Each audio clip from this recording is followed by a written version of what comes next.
Okay, so we're going to be taking a look at the Mabinogi Eternity project, but we're not going to be looking at it on the NA site, we're going to look at it on the Korean website, because the Korean website has more information, so let's hop over there real quick. So on the main official Korean Mabinogi website, right down here you can see Mabinogi Eternity project, let's click on that. Then we click on the Mabinogi logo in the center. And there is a lot of stuff to read here. I think it's better if we go to development history. This is everything listed. So we have 1, 2, 3, 4, 5 categories to look at. So this will give us more information and a few more screenshots than what we've seen before on the NA site. So let's take a look at this one first. Taking the first steps in the news of Eternity. As many Militians have been waiting for, we have opened a space exclusively for the Eternity project. I hope they do something like this for the NA site as well, but for now there's only one on Korea for it, which will deliver exciting news in the future. As I'm about to deliver news to Militians in a new space rather than the developer notes or website announcements, it feels a little different. And I'm nervous all over again. Here we will conveniently report issues, concerns, and development news that our Mabinogi team has encountered while working on the Eternity project.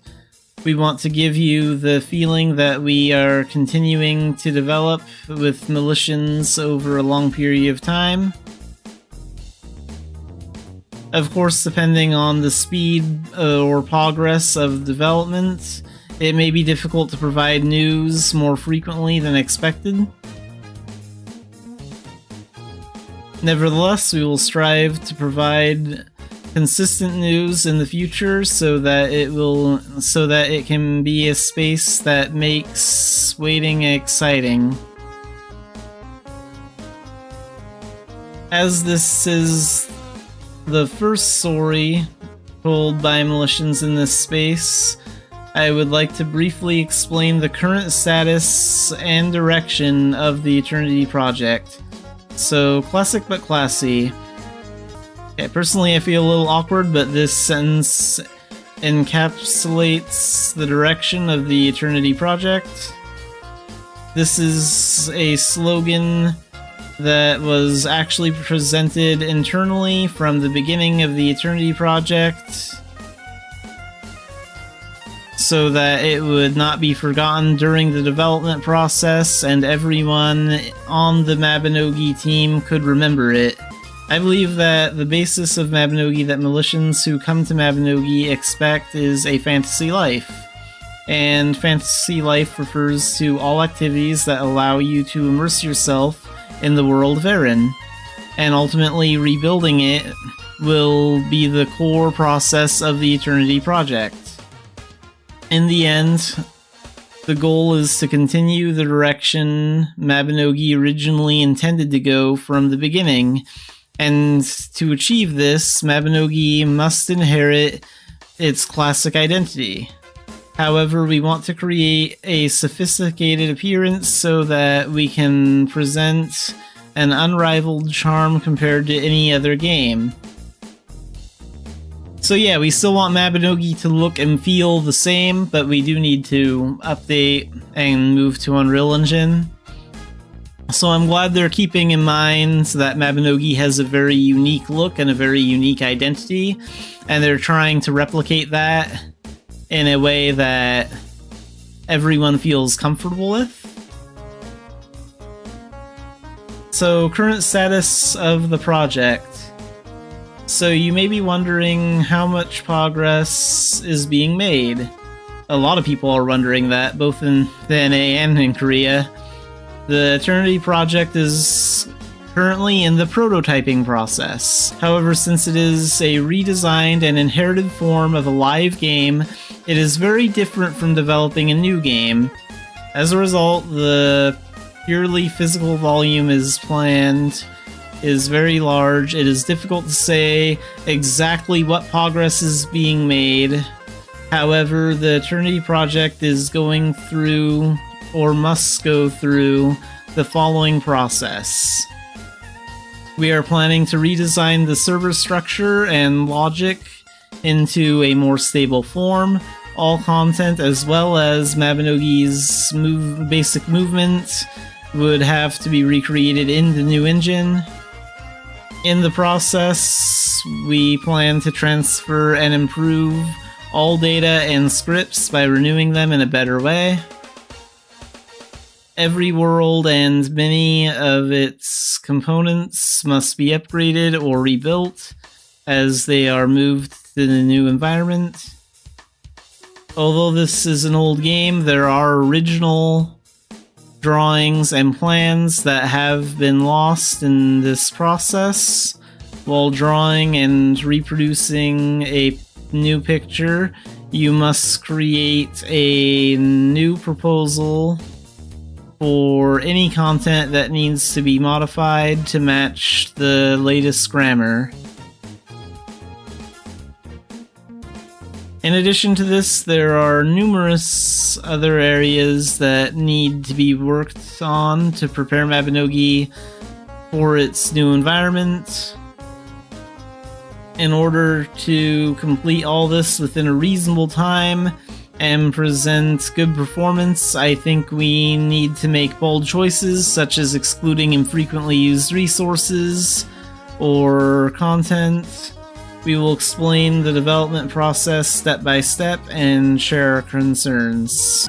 With this direction in mind, our Mabinogi team is working with a lot of worry on one hand and excitement and fun on the other. And in the future, we will use this space to tell various stories and be with Militians through the Eternity updates. So I thought about various ways to show the process. To enable this process to be developed together, we ask questions about what issues each person in charge of is actually experiencing and what concerns they are having. I thought it would be better to tell a more direct story about the development. However, not all people in charge, including me, have talent for writing, so they may be poor at writing. I'm a little worried that it may not always be interesting. Nevertheless, the sincere wish to create a permanent world of Aaron is. I wanted to go through this process together because I don't think there's much difference between us and Militians. We expect to be able to tell a wide range of stories by trying more diverse things in the future. Mabinogi Eternity is a fantasy life we create together. So this is why I like the new Korean director. Like, he's saying that not all of their posts will be super exciting to read about, because a lot of it is just boring technical stuff. But he wants to be very honest with the player base, and that is really good. So I really appreciate that they're choosing to be direct with their players about what's going on. So I decided to break this video down into 3 different parts, mostly because there's just so much information to go over. But we are having a look at the Mabinogi Eternity page on the Korean website. And this is because there's a lot more information about this on the Korean site than there is on the NA site. So watch part 1 if you want to see, like, where we talked about this, taking the first step in the news of Eternity. And next we're going to look at Omniscient Art Perspective. Hello, I am Safety Director Raccoon, in charge of the art side of the Mabinogi Eternity project. When engine replacement discussions first started, I thought engine replacement work would be carried out at headquarters level. Before we knew it, at the 23 Summer Fantasy Party, we finally announced a replacement, so the Unreal Engine replacement. We thought that the replacement for Unreal should start with Neo. While producing Neo, I kept asking myself if the first impression of her that everyone had in their hearts was correct. While making the Neo launching video, how many times did you screen the short video in the development room? Modifications continued until late the previous day, but no one in the development room gave good feedback because Militians felt this way when they first met Neo in the Soul Stream. The first impressions and feelings and current longing are all different. We dared to say this is enough. This is because it could not be declared. However, we are very excited and happy about this work, and we have been providing. In the world of Aaron, it was not felt due to the limitations of the Pleon engine. We are waiting for the day when we can find immersion and vitality together. Mabinogi is now approaching its 20th anniversary, because it's been around for 20 years in Korea. It is truly an honor to be on this journey with Militians. So, finding the Aaron we want. We already saw most of this post on the NA announcement, Mabinogi Eternity Project, finding the Aaron we dream of. So that's most of this information here. You can see, like, this is mostly what we just saw. So we'll be skipping over this. I'm not going to read all this. Check out the NA site or check out the Korean site and read all about it if you want to go over the information and compare the differences. And next we'll take a look at, let's start with Neo. So this is from a character modeler for the Eternity Project. In early 2023, an engine replacement task force was proposed and the foundation work was being diligently done. One peaceful day I heard this story during a meeting. Let's start with Neo first. I heard about the renewal of Neo, the representative NPC of Mabinogi, and along with the news of Neo's renewal, you will also hear about the difficulties that previous Neo workers experienced. This is a legendary story that cannot be fully written here, so the tension was high even before it started.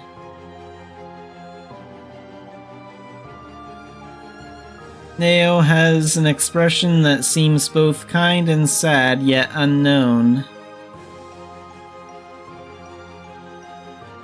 Neo's basic design is also burdensome.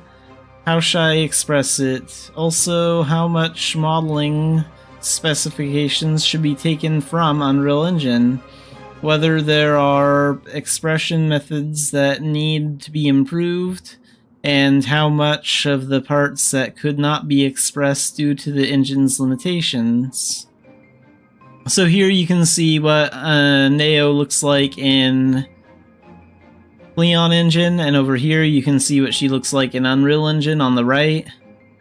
Personally, I think they did a really good job remaking Neo in Unreal Engine. Eternity's Neo original drawing drawn in the direction of renewal. The initial look was a mess, but as we received customized feedback, we gradually approached the unknown character Neo. In those cases, I put the two Neos side by side and worked on matching the images. I think this section played an important role in helping Militians accept this work as Neo. Yeah, I think they did a great job with Neo. Like, I know it's really hard to create a lot of these characters that we care about, and I know it's hard to, like, recreate the world of Aaron, because, like, none of us really want the world of Aaron to change, or the characters to change that much. We still want it to look and feel the same. And I get that that's not an easy task to ask the developers to do. that are working on this Unreal project. Posing where you can feel the wind, so this looks really cool.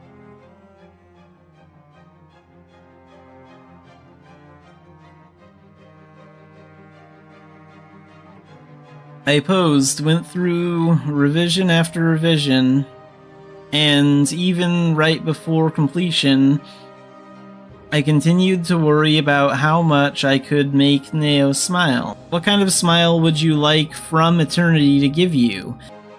In situations where you have no choice but to be cautious about any expression, morph work, facial expression work is done. The Neo is smiling. At first, I kept the smile small, but my thoughts came together to express Neo's feelings more clearly so that they could be conveyed to the Militians. I was so careful about making Neo smile that I even remember separately requesting guidance from the art director. This Neo, who smiled brightly for a moment during the work process. There were many difficult moments while working, but now I am full of gratitude. Although every day is still a struggle, I will work hard until the day I meet all Militians. So yeah, this is a huge challenge for the development team to make the game look and feel good. Like, they're under a lot of stress about this, and because it is a very difficult thing to do. But overall, I think they're doing a really good job with it. So let's move to Unreal. This is Brown Sauce. I am currently working on replacing the Mabinogi engine. I wrote this because I wanted to tell Militians about background modeling among the work I did. I hope this article will be of some help to those who are curious about the engine replacement process. For nearly 20 years, Mabinogi has taken deep roots in Pleon. Therefore, it was obvious that the moving task was not as easy as transplanting a young tree. Of course, ultimately, most of the buildings and objects you can see in Unreal Engine will be newly built to be pretty and colorful, but for that work you need a rough sketch. Because creating numerous new sketches is a huge cost itself, we had to find a way to replicate Aaron from Pleon and use it as a sketch at a lower cost. The first thing I was worried about when planning to transfer Mabinogi as is the question, can Pleon's specific world data files and modeling be used directly in Unreal Engine? And sadly, of course, that wasn't possible because it was Pleon only. In this situation, 3 ideas came to mind. The first idea was to modify the Unreal Engine code to read Pleon-specific files. However, if you modify the engine code like this every time you upgrade the engine version, there's a possibility that your modified code will conflict with the updated code. Then you must continue to fix the conflicting code. And because the cost of work is higher compared to other ideas, I didn't think it was the best way to create a rough sketch. The second idea was to modify the Pleon-specific files so that Unreal Engine could read them, but there's a problem with this method too. When creating objects in Mabinogi, modeling work is done using commercial programs. Afterwards, we convert it using a program we developed ourselves so that the Pleon engine can read it. Unnecessary data is deleted and some necessary data is calculated in advance for optimization.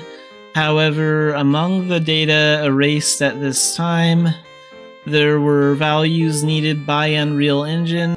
Although it is possible to construct a 3D model with the remaining data, except for the removed data, this method was not the best, as it was noticeably different from the original. This file was modified so that Unreal Engine could read it, but the goddess statue looks angular due to the lack of smoothing. The third idea was to move the original modeling data into Unreal Engine before converting it into a dedicated file. Unreal Engine can easily and simply read files created with commercial 3D modeling programs. Therefore, as long as you have the original before conversion, I thought I could upload it to the Unreal in a form similar to Pleon. The first attempt to upload raw data to the Unreal was successful.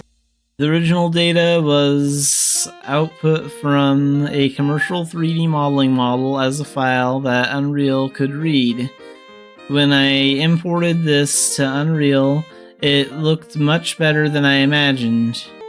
However, this method was not perfect either. This is because traces of Pleon still remained.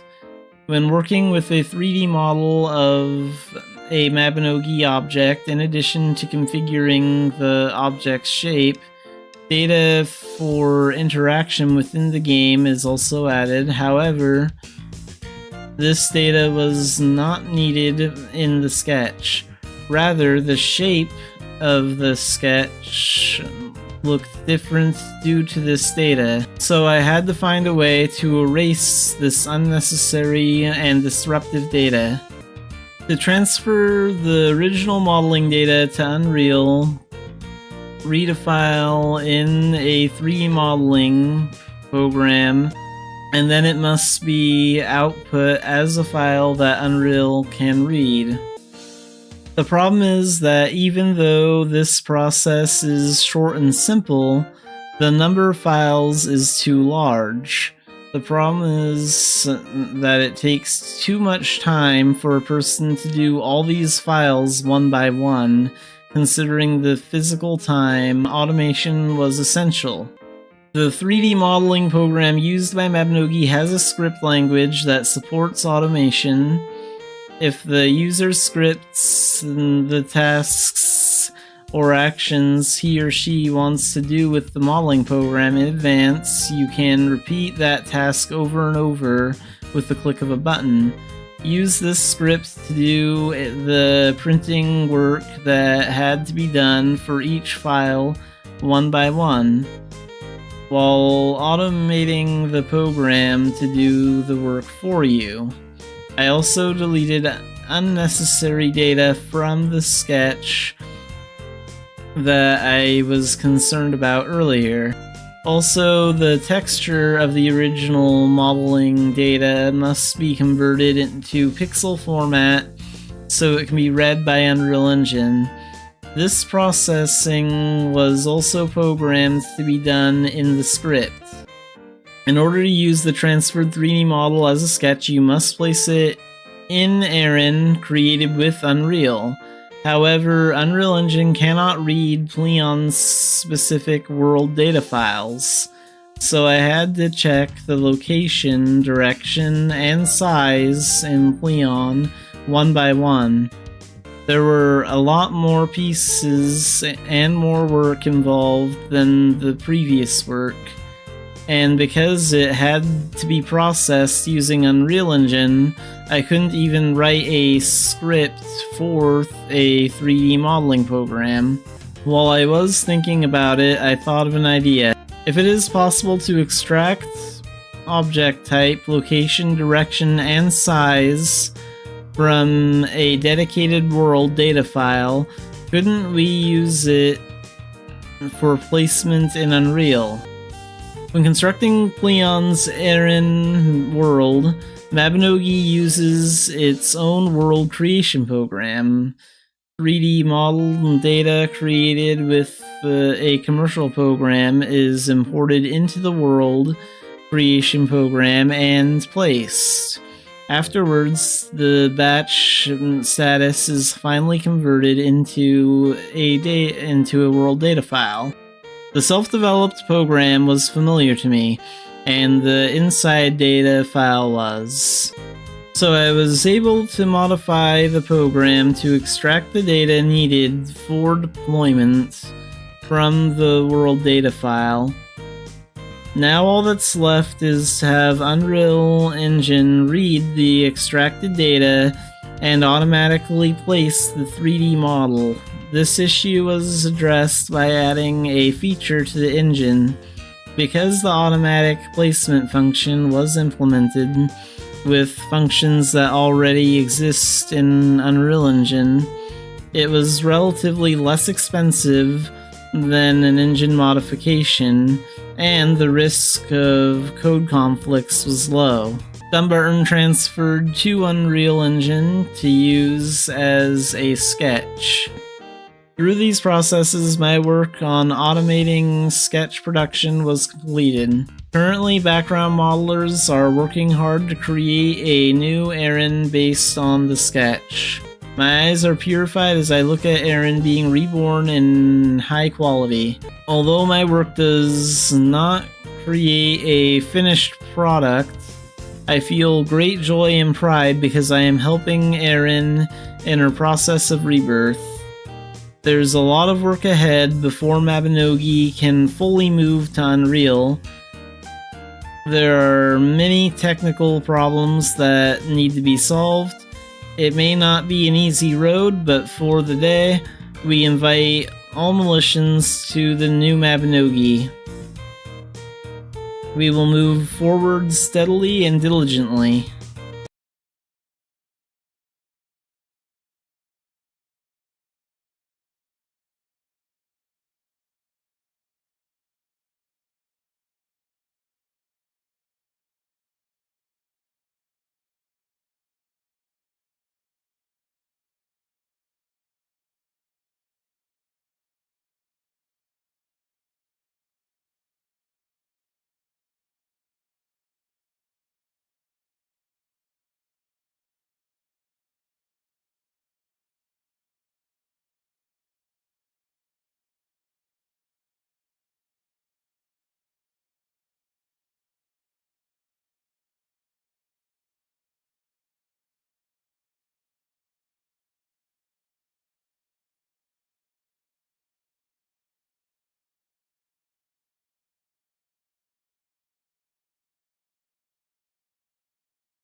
Alright, let's play Mabinogi today. So, more commerce. We're gonna get to gold 5.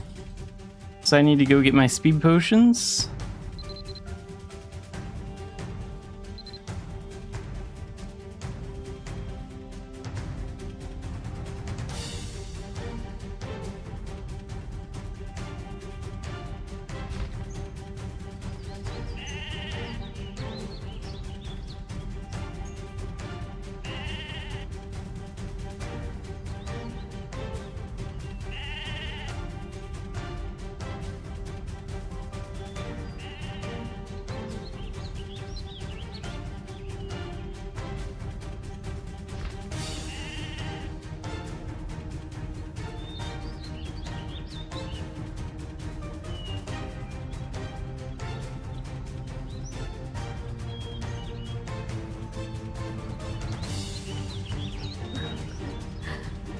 또 러브레터네?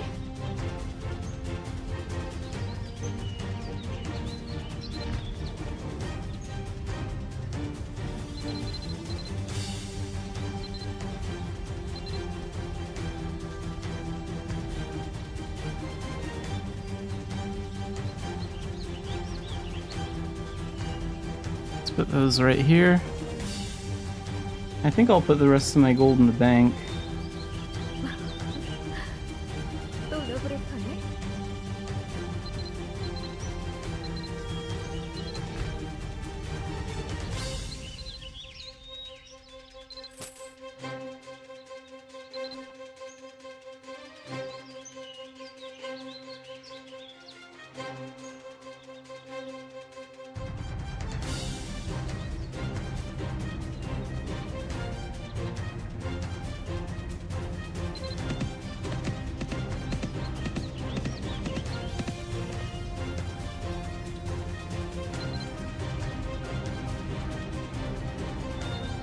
Let's take these to core. So we're gonna go to Port Cobb and then head over to Quilla. And once we get to Quilla, we'll use the speed potion and some reduction candy.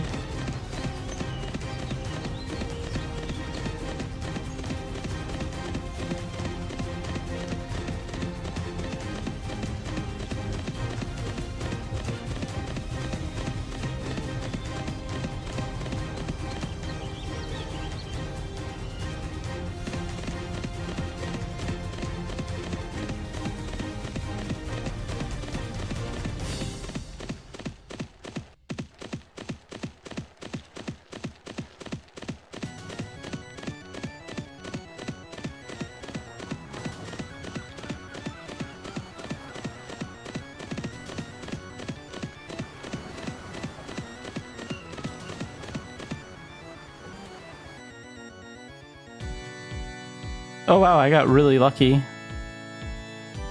Got on this ship like 20 minutes before it departs.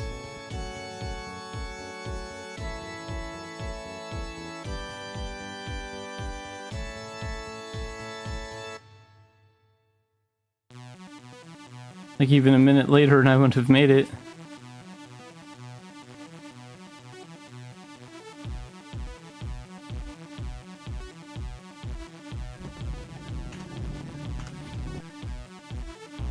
The soundtrack for Albi Dungeon in Tir Nanag always sounds amazing.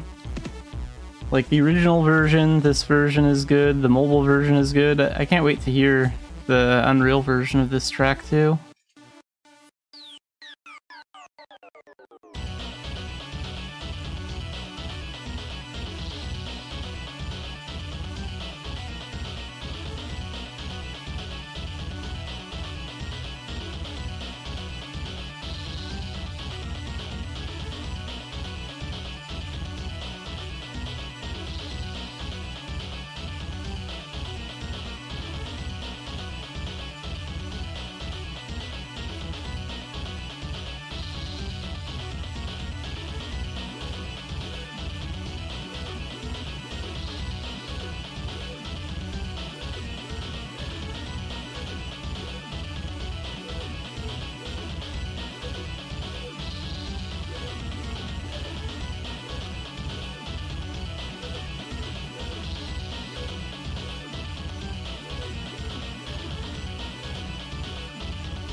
Alright, speed potion and reduction candy. And we still want to go to core.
Alright, Core Village is just ahead. Let's hope they have some coracle rubber. That'd be nice. This is still worth a lot over here? Yeah, perfect. It also helps I got on that ship at like the perfect time.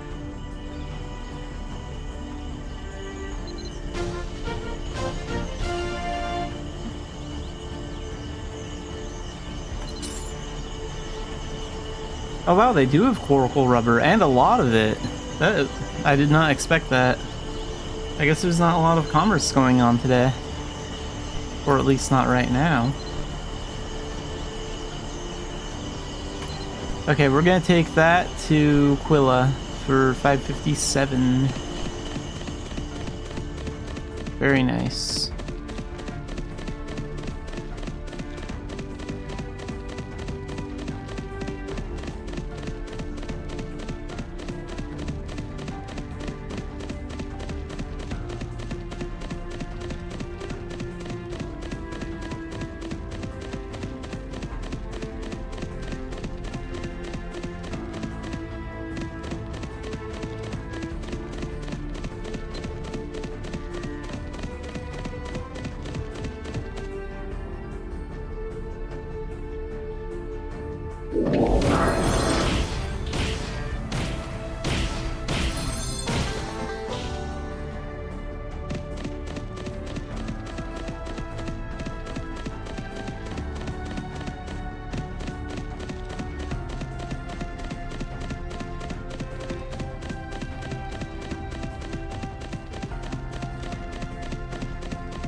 Bonbons, welcome to the stream. Yep, we're doing a lot of commerce. Until I reach Challenger, a lot of my streams will be much more commerce focused.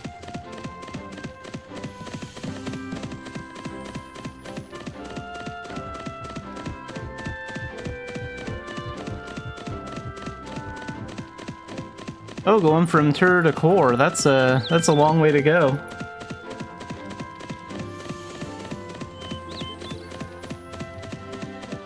I went from Dunbarton to Core, and now I'm going from Core to Quilla with some coracle rubber. It's going pretty good.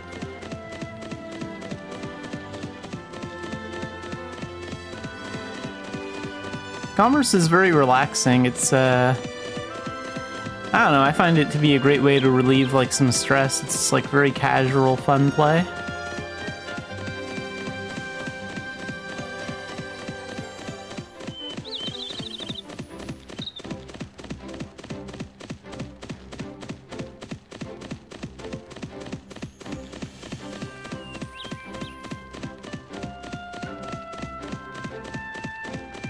Yeah, commerce is a little bit of a grind until you at least get the horse wagon, because the horse wagon is kind of the first fast commerce mount.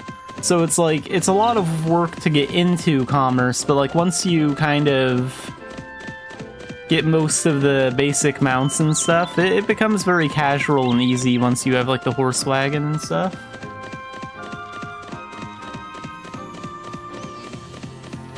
This is only my second run today. So I just got started, but I did a lot of commerce yesterday. I did about 3.5 or 4 hours of commerce, like yesterday's stream. Today's goal is to get to gold 5 on the ranks.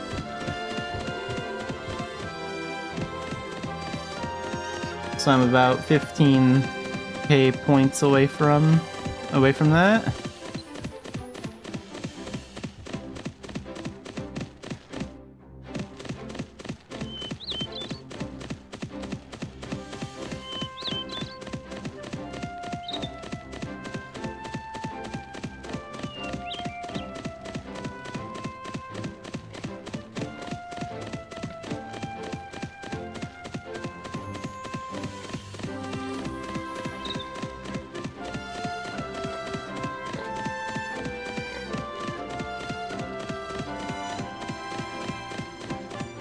The nice thing about, like, Idia is that the maps are a lot bigger and open, so you can, like, fully expand the map and, like, click somewhere and just kind of travel.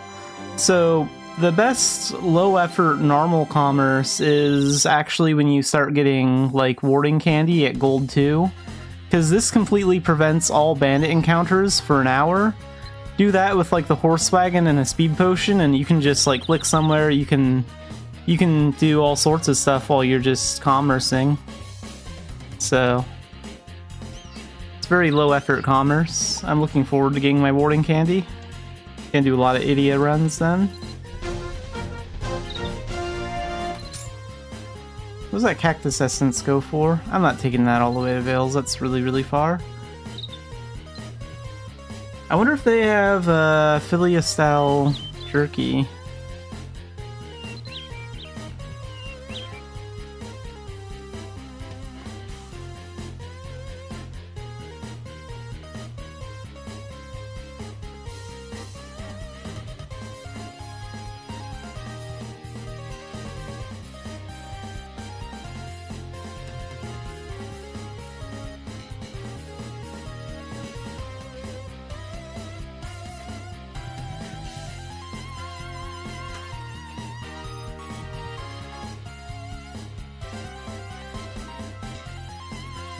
I'm gonna want the camel for that.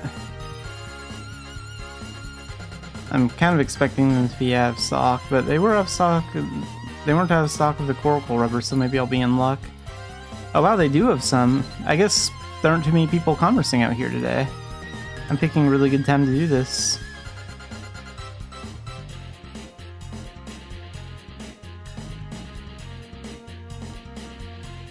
Wait, how long does that speed potion have? 11 minutes? That's gonna...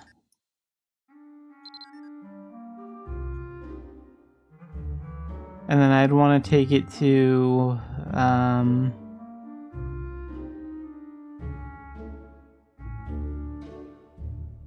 Hilton... No, Tur at the moment, but like any of those locations are good. Yeah, okay, I'll take it overseas. I'll lose a little bit of that speed potion time, but that's okay. It's not a huge deal.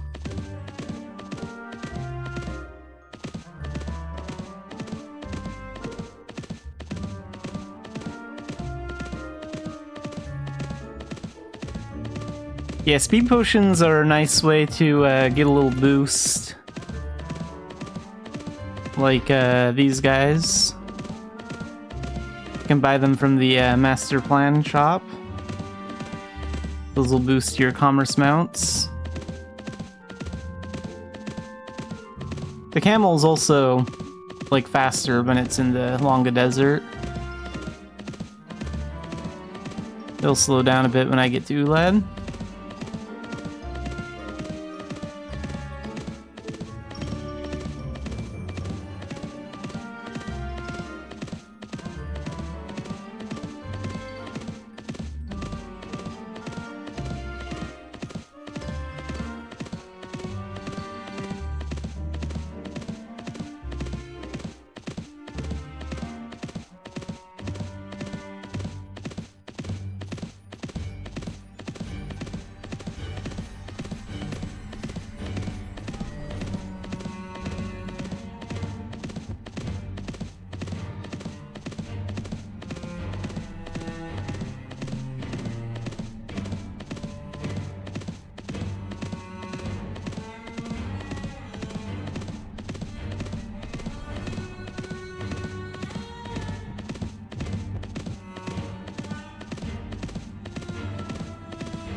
Oh wow, I have to wait to board the ship. Wait, what time is it? Oh, that's lucky. You're getting pretty lucky getting to the ships before they depart.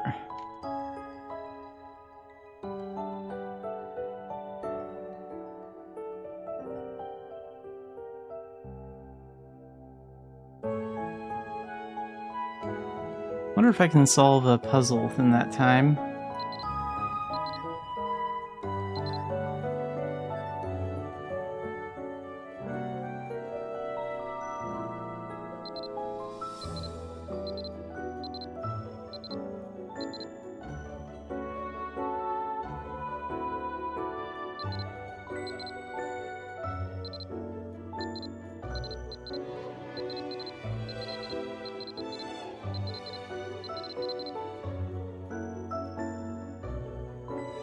Wait, that's not quite right, is it? This part goes over here.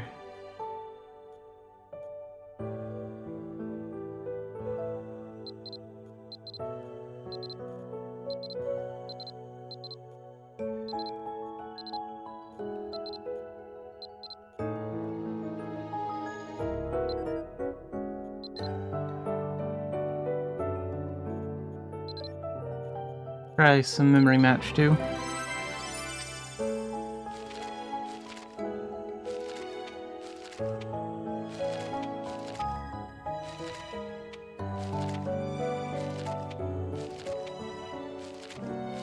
Wait, did I see that one? Wait, those are...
I wonder how he lost the sight in his eye there, his right eye.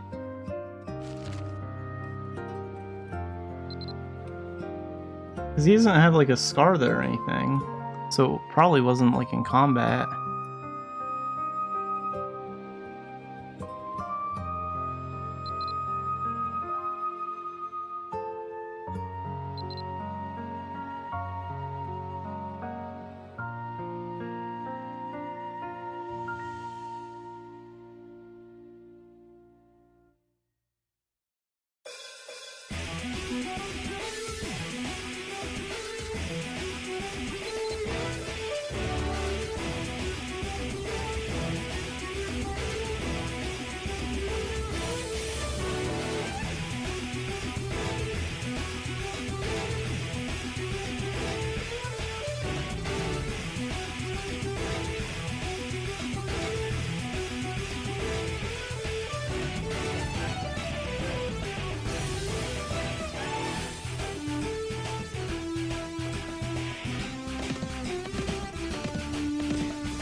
Sneezing so hard that you go blind in one eye.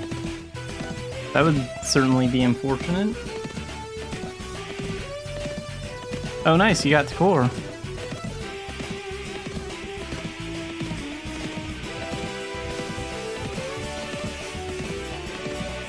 I like trading from Core Village. It's a cool place.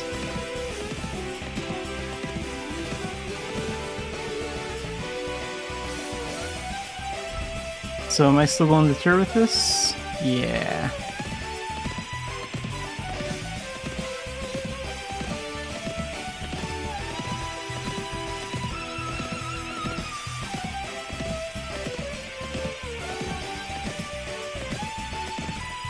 I think it's near, I think it's near that one kid with the talking, like, otter or whatever it is. I think it's those two in Core Village. Like when you're entering like Core, the bridge is right around here where it says Core Village, and then the trading post is pretty close by if like you're approaching it from like this end.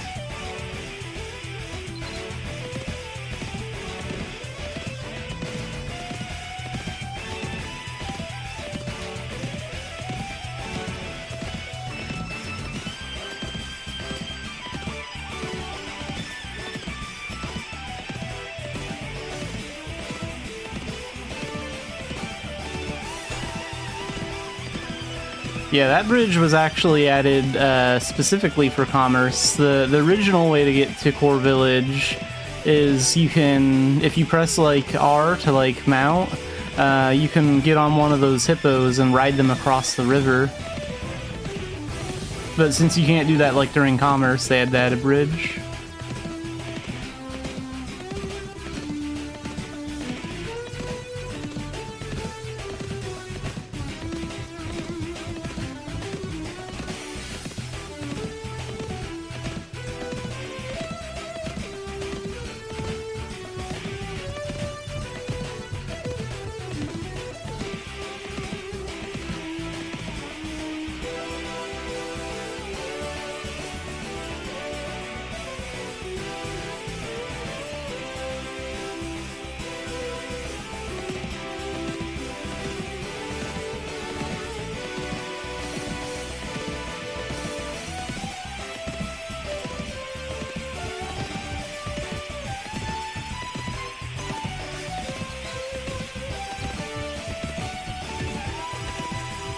Oh, is there a part on the map that says trading post? Like, honestly, I'm always super zoomed out on my map anyway, so I've never noticed.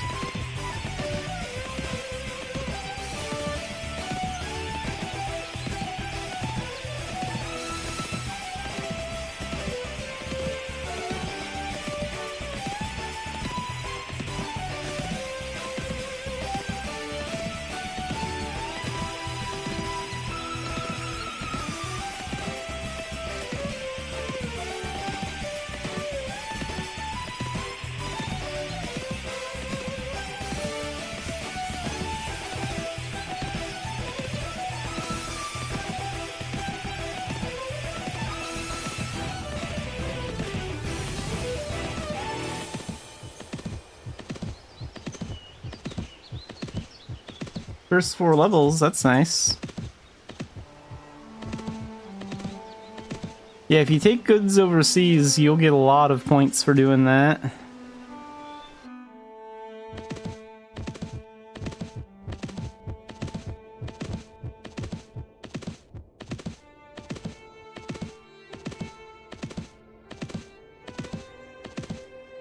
I believe it is, yeah. But let's see, where is the... If you focus on like your rank a little bit, you can get seasonal ducats from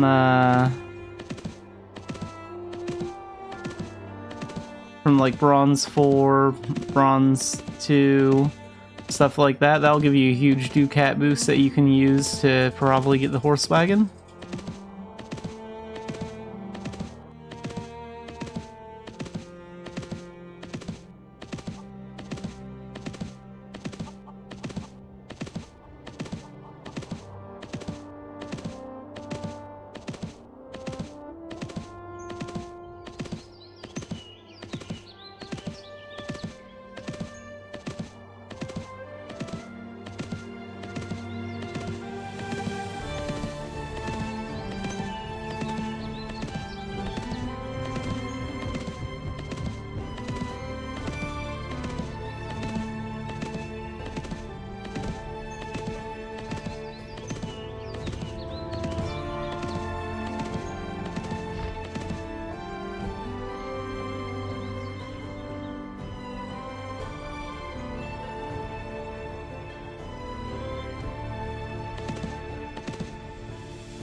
So this is worth 811 here.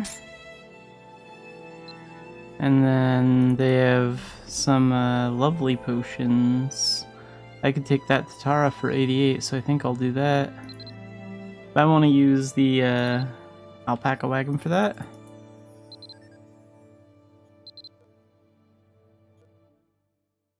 Going back to Tura already, you're making the long trips. I still have room for some other potions too. I'll take these ones to Tara as well for what, 55? Yeah.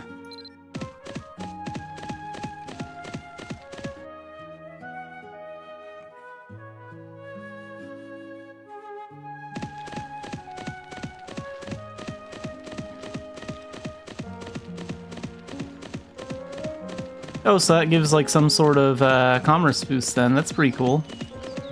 I knew there were like some outfits that like do that. I didn't know the Portia outfit did that.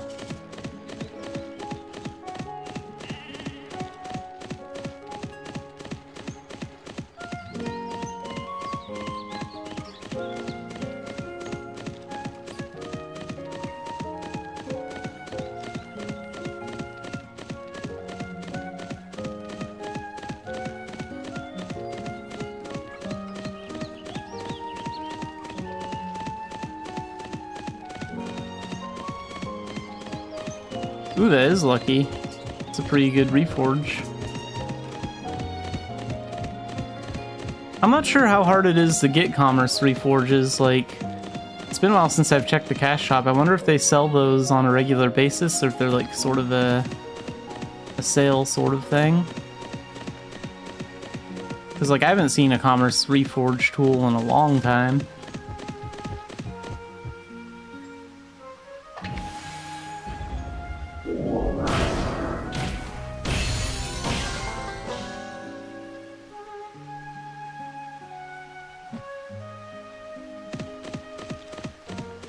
Yeah, it does also help to be just a long-time player too, like just shove some stuff in a pet inventory or your bank, forget about it for a couple of years, and then, oh yeah, I have this.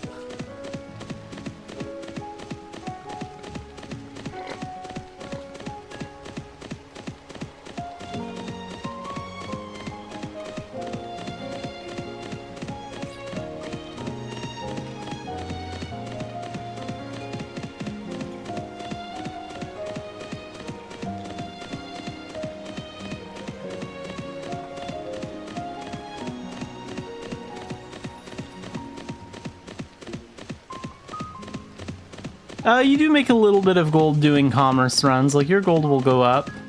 When you turn in your stuff, it'll tell you how much gold you get. And that's not just, like, from fighting bandits. Like, you get paid, even if you avoid all the bandits, you get paid a little bit of gold for your commerce runs.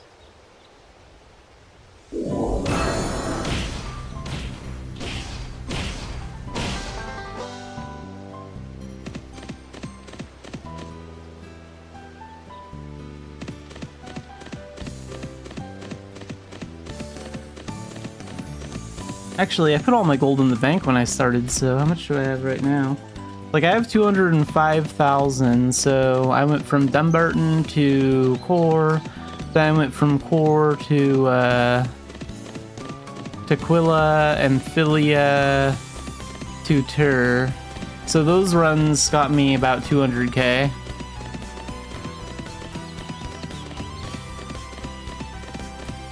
And I'm only in my, like, first hour. So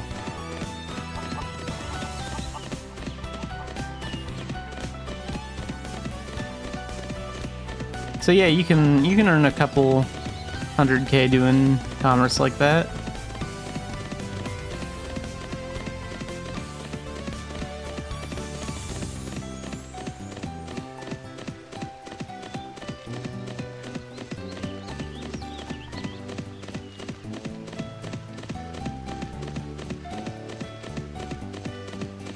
Oh, and I need to use my next speed potion.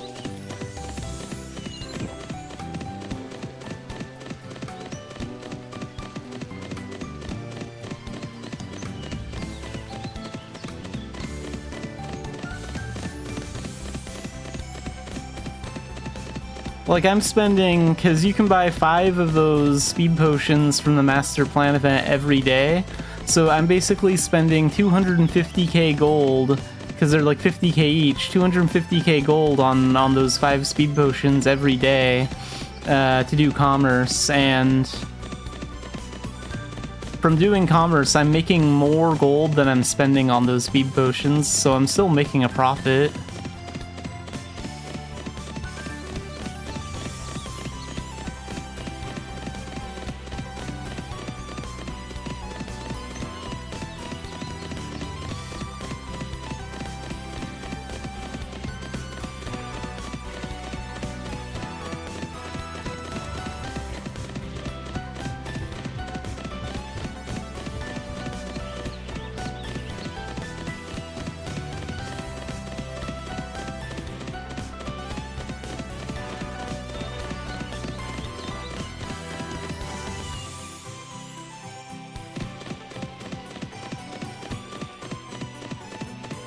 I kind of wish we had a Pan's attendance event going on, because with that, I think you can get one of those bags that you can open up daily, and from that you can get like a speed potion.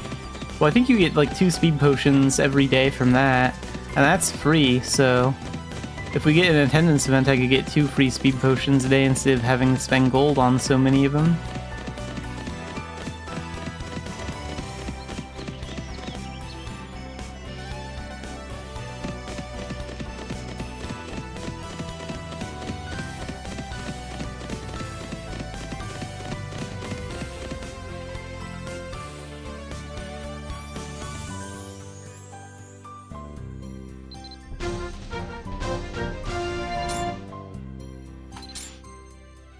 Commerce partners give you a small boost in... So there are 2 commerce partners. There's the William one, which is... This is the William one. He's the better one, and this is the older commerce partner. So I think the original commerce partner, when you have them summoned, will increase how much weight your commerce mount can carry by 100. And it'll give you 1 more inventory slot for your commerce stuff, for your trade goods. And I think the William one increases the weight of your commerce mount by 200 and still gives you the 1 slot extra for carrying more trade goods.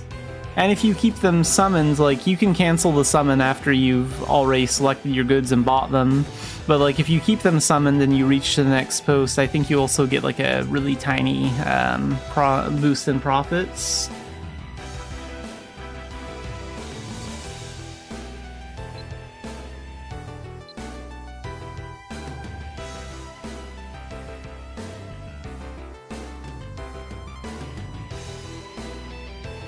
Yeah, you can't really extend their times, which is kind of why I usually cancel my partner summon right after. Like right after I get my goods, because I know their time is like limited.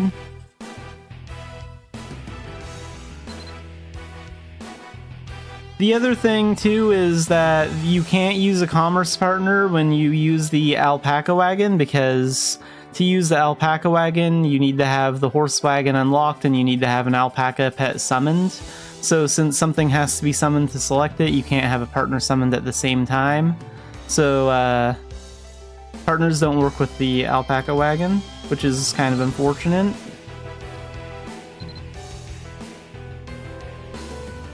Let's take these bunk beds to Cobb for 955. Yeah, I'm gonna take those there.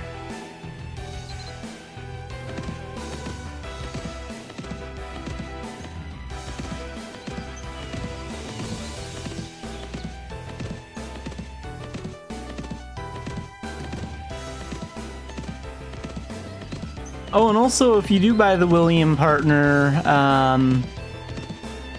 if you take his outfit from him, I think his outfits are like commerce outfits that you can use for yourself.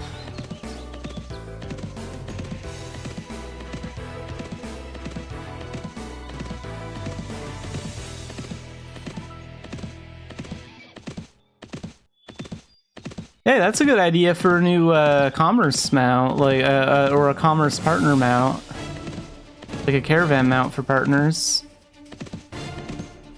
Because we already have the broom and the chariot, and my favorite partner mount is the ship. That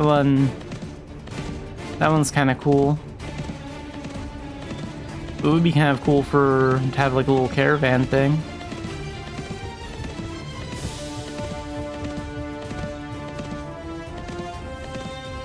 I guess you could technically form your own caravan with like a party of players, because if you form like a commerce party, you can do commerce on land or airship commerce in Idia. But if you formed like a commerce party and had a bunch of friends using like land mounts and stuff, you could make your own little caravan thing.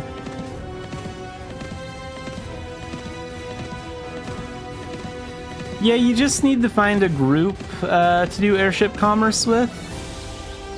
And those get pretty busy.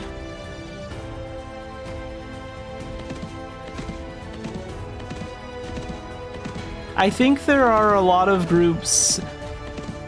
I would recommend like checking the Mabinogi Discord and maybe see if you can find a group that would play at the time you're playing at. Oh yeah, so it's early for you if it's 2 a.m. over there. It's like about 5 p.m. where I'm at. So if you want to find an airship group, just like ask around and maybe you can find some EU groups in the Discord that can help you out. As long as you're not the one driving the airship commerce is actually pretty relaxing. You mostly just stand on the ship all day and chat with friends. And then just like wait until the attack comes, and then when the attack comes, then you just use long-range weapons and fight in a group. And then after that, if you win the battle, you just keep sailing and wait for the next fight. It's very low effort.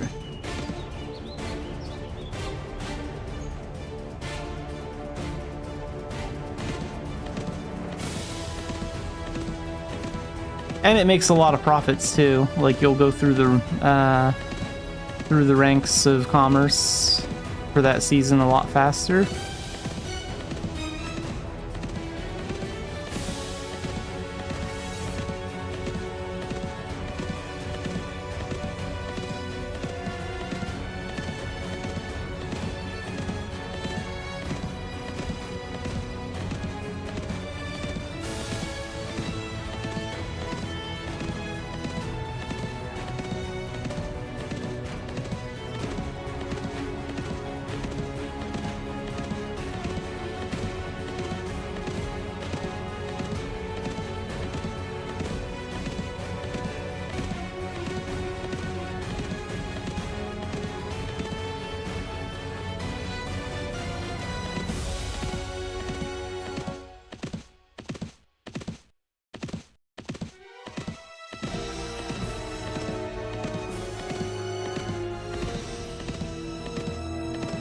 Also, elves are super valuable to airship parties as well, because elves have the exclusive archery skill Mirage Missile, and that skill, like, if it hits a target that's out of range, the attack itself does 1 damage, but it poisons the enemy, so they take a bunch of damage after. So, like, that's super valuable for airship commerce, because you'll get 2 types of enemies. You'll get the little flying guys that just fly around the ship, and you can hit them even if you're out of range, and your Mirage Missile will, like, poison them to death.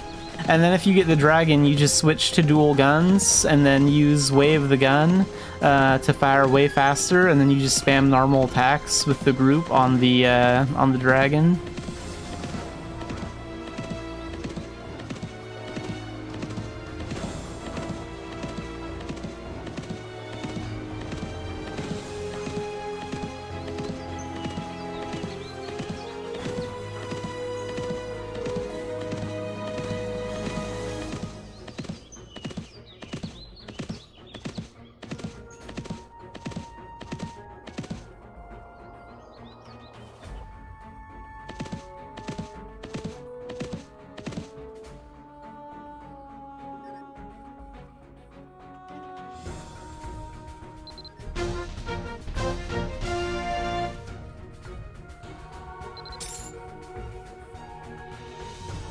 They don't have very many scales. They do have a lot of jellyfish.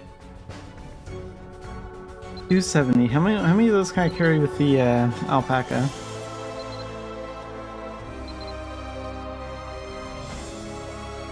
$200. Okay. So I'm gonna use the camel again then.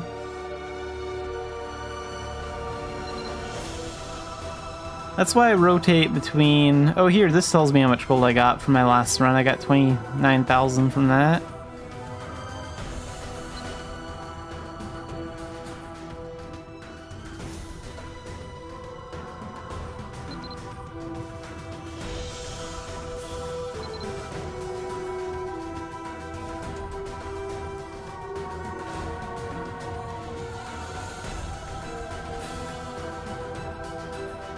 I'll take that to Tara for 84.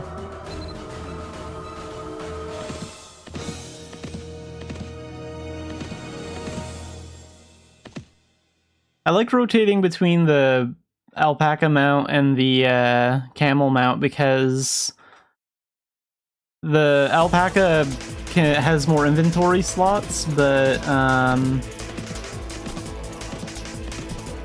it can't carry as much weight, so it's better for like low weight items and carrying like mass quantities. And then the camel's better for carrying like heavy stuff, but it has like less inventory. Furthest away from Tur. That really depends. Let's see.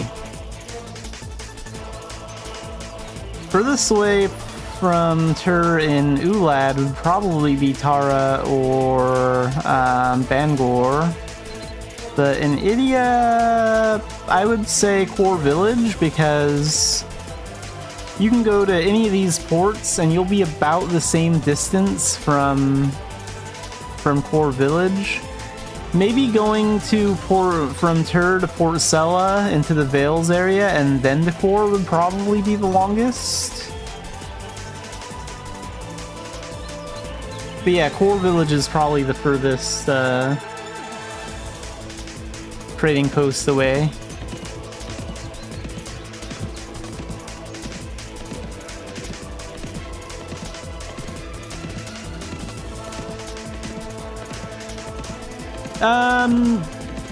Not always. Sometimes.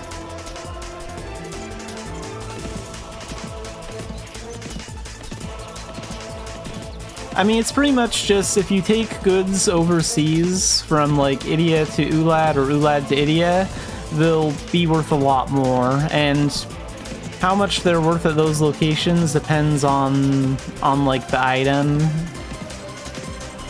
Also, like if you go further, the price could change or drop too. You could go from Tur, go all the way to Core, and because that takes such a long time, the price could like drop and it could become it could become less profitable or not profitable at all in Core Village before you get there.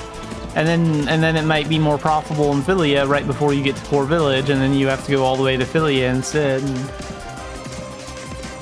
Because, like, the prices always change. You know, the rates change. I don't know how often, but they change after, like, a certain period of time.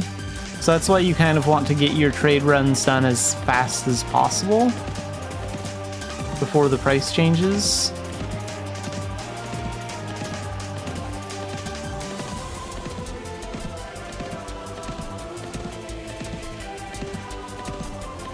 The smuggler only appears in Ulad, and he will buy. So he's basically the black market, right? He'll buy stuff from you. He'll offer you more ducats than like other trading posts. And when the smuggler's around, you'll see smuggler down here, and it'll show you how much he's offering for your trade goods that you're currently carrying. And usually it's a lot more than what they're worth at any other post. But trading with the smuggler it'll take away a little bit of XP for your trading post merchant rating. So your ratings will go down a little bit with the post you're trading from if you go to the smuggler, because you're not really supposed to use him. And then up here on the banner, it'll show, like, the smuggler is appearing in 3 minutes in the Senmag or the Blago Prairie area or something like that. And it'll say he'll be in, like, the West Blago Prairie for, like, 3 more minutes or something like that. And that's how you'll know where he is.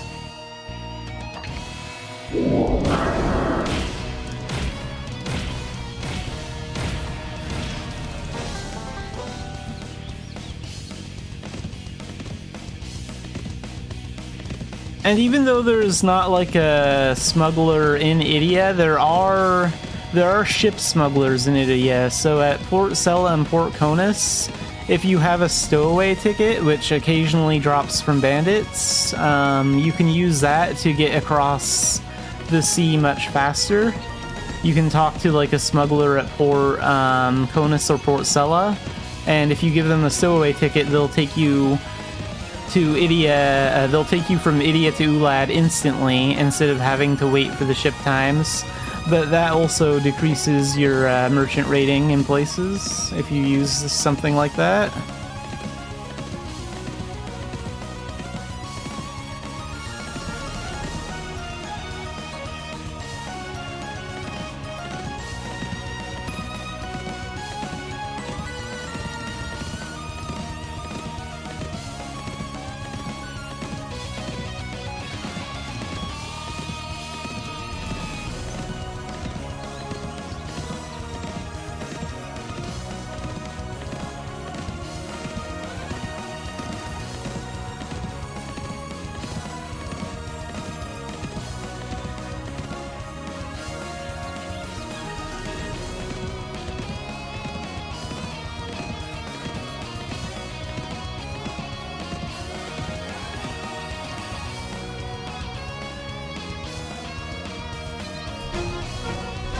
And there's the jellyfish for 84.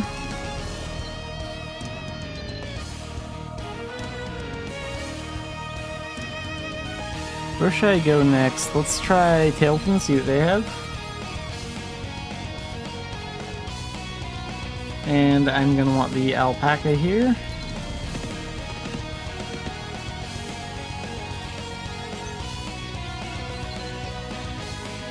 Hey, they do have alchemy crystals, very nice. So I'm probably gonna take these to Bangor? Or wait a minute, these are worth more than Tara? 189. Wow, those are worth a lot in Tara.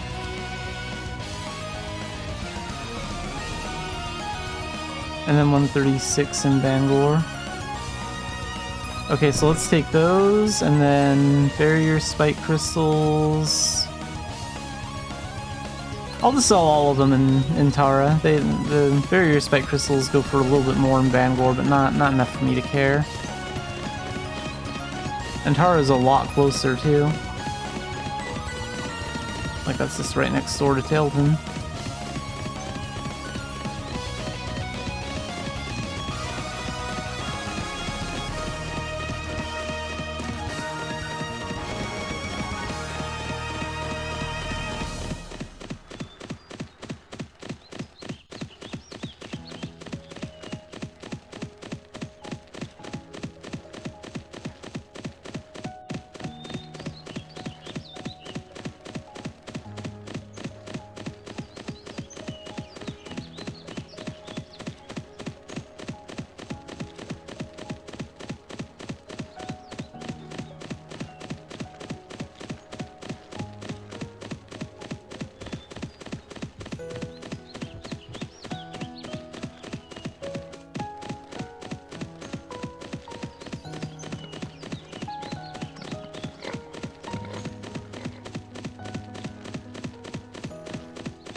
And it's been a while since I've used the smuggler, but I don't think he pays you gold.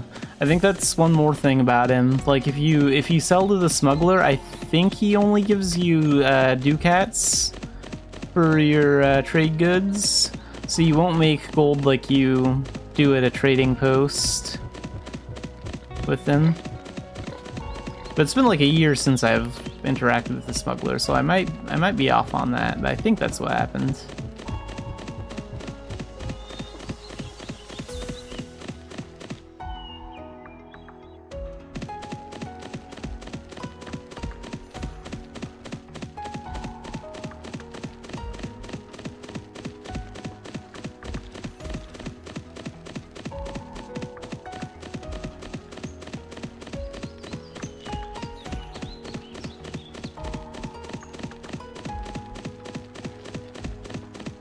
Okay, so after I drop this off, I'm gonna go to E-Main. I'm gonna see if they have any whole barbecue bear, and if they do, I'm gonna look into maybe taking that overseas.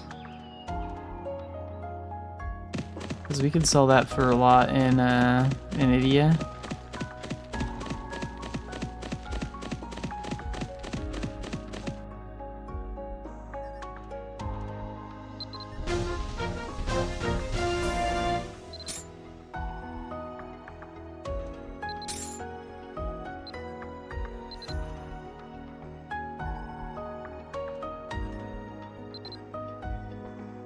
So whole barbecue bear, I would want to use the camel for that. Pull out the partner.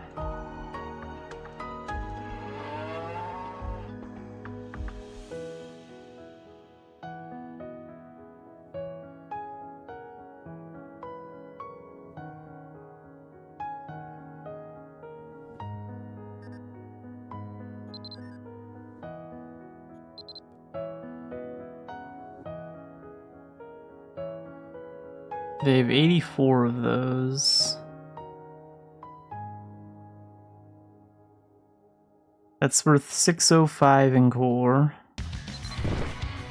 And then smoked animal, wild animal, that's 212? Yeah, okay, we can take that too.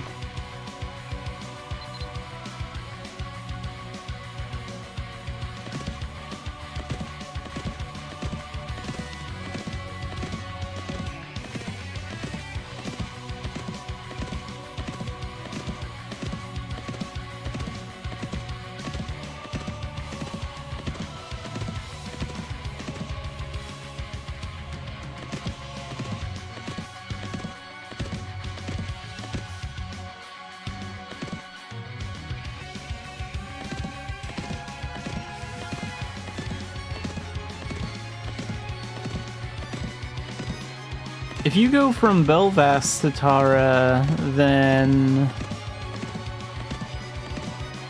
you'd end up in Port Cobb. Then you'd probably want to go to E-Main and then cut through Blago Prairie. Because like bandits never show up in the E-main area, so yeah, if you come over from Belvas, I would cut through Osna right into E-main, get a break from the bandits here, and then go through Lago Prairie into the back end of Tara, and then you can work your way through the city free of bandits and then get to the trading post.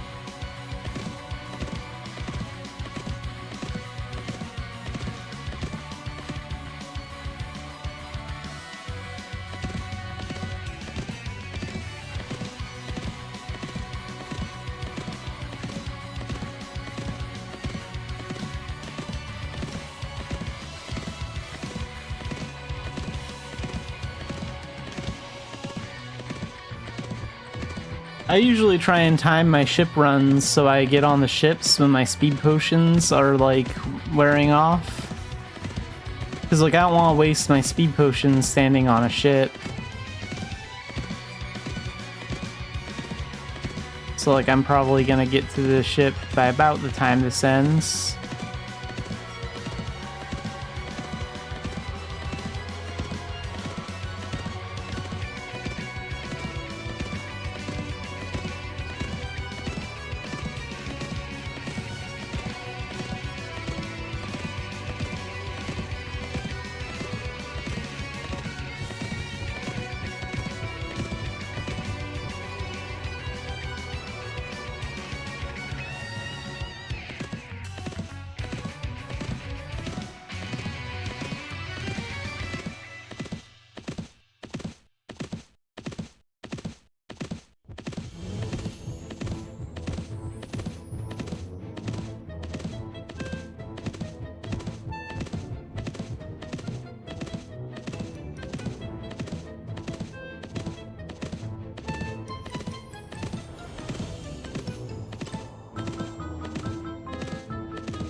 Oh, this bandit's hiding out right at the entrance. I can't avoid him.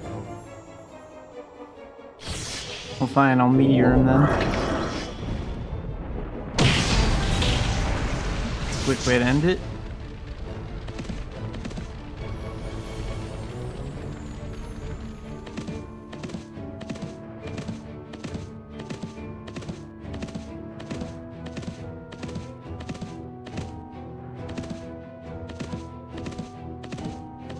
Yeah, I'm gonna make it to the port like probably about a minute before the speed potion wears off.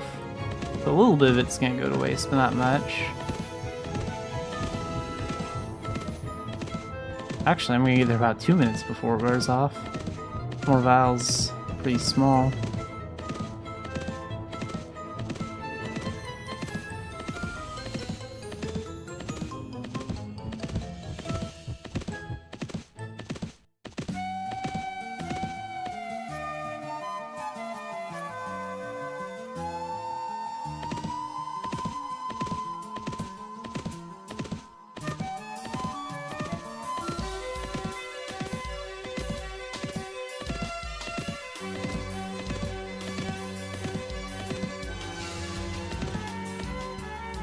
They should have made this stock a little bit bigger and like wider, like the one at Port Cobb. It's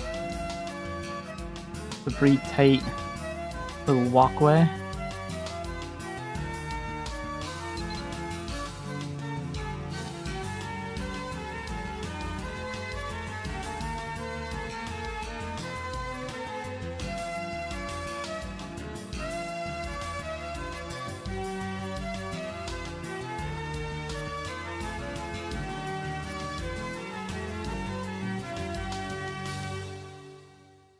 Yeah, but 2 reasons I decided to come this way, actually. Like, since I was picking up goods in Emain, it would have been a lot faster to go to Port Cobb. But if I would have done that, more of my speed potion would have gone to waste. And Port Cian is a little bit further away since I had to cross through all of this. But the advantage is when I get to Idia, the camel moves faster in the Longa Desert, so even though these 2 distances are about the same, the camel's going to move through this desert a lot faster than it's going to move through the Quilla area.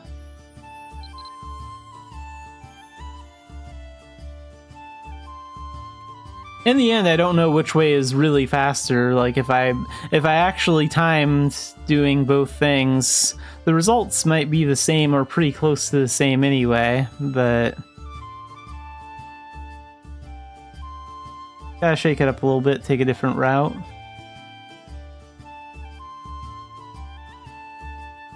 Plus, the ship going to Port Conus looks amazing. Like, look at this paint job. The blue and red and all that. You don't see that on the other ships.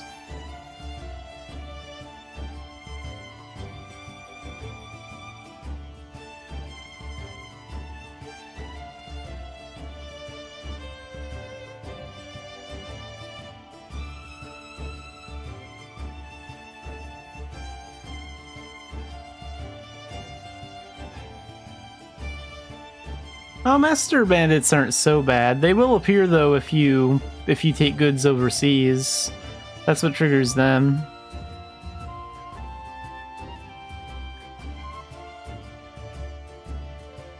I usually use mage skills to take them out, because like Meteor is really strong, Thunder is a really good option. And then if you have like an active Arcana, Dark Diviner is great, because Thunderblight just... you press one button, then that pretty much does all the work. Even Master Bandits are no match for Thunderblight, like that takes them out in a couple seconds. About 3 to 5 seconds a bandit.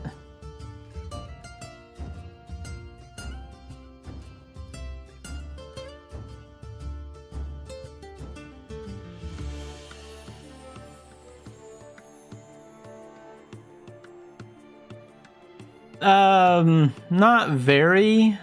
I mean, they'll last a little bit longer against Thunderblight, but not too long. Like, they might hit you once, but, you know, overall they're not really going to be able to make a huge difference.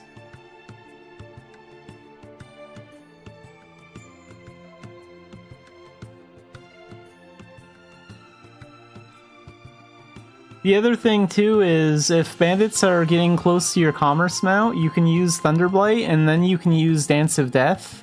Like, stand right where your commerce mount is and use this. And since this is basically like a 12-second windmill, then any bandits that get close will get hit, and they won't be able to, like, loot your mount. And then you can use Encore to refresh the cooldown for Dance of Death, and then you can use it a second time instantly.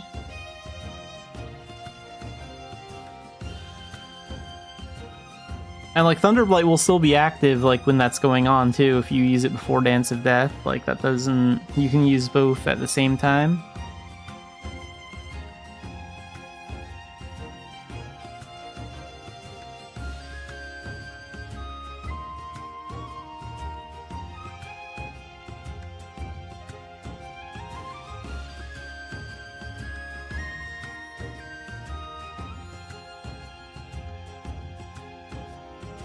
The trading post in Tara is like right over here, just outside of Korab Valley. So if you're coming in from Korab Valley, it's pretty easy to see. You can't really miss it from there. But if you're coming in through the other end, like Blago Prairie, then you can work your way through the city and just go straight through. And the commerce post will be about here.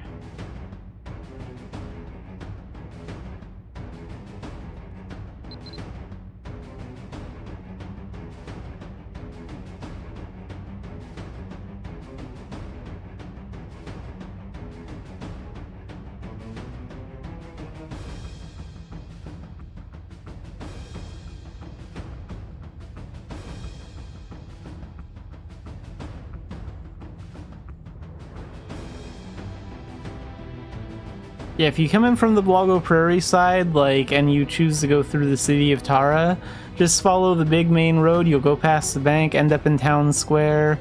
Then I think you head, like, in kind of the direction that the cathedral's at, and then you keep going past that, and you'll see the fashion show runway, and then you go past that, and then it's like, you see the exit to where the trading post is.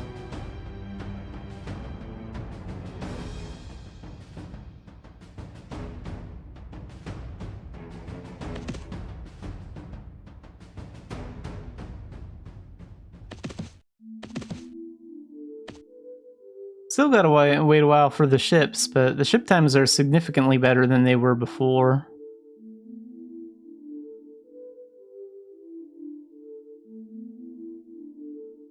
The ship times before, sometimes you'd be on the ship for like a solid 15 minutes just to move from one continent to another.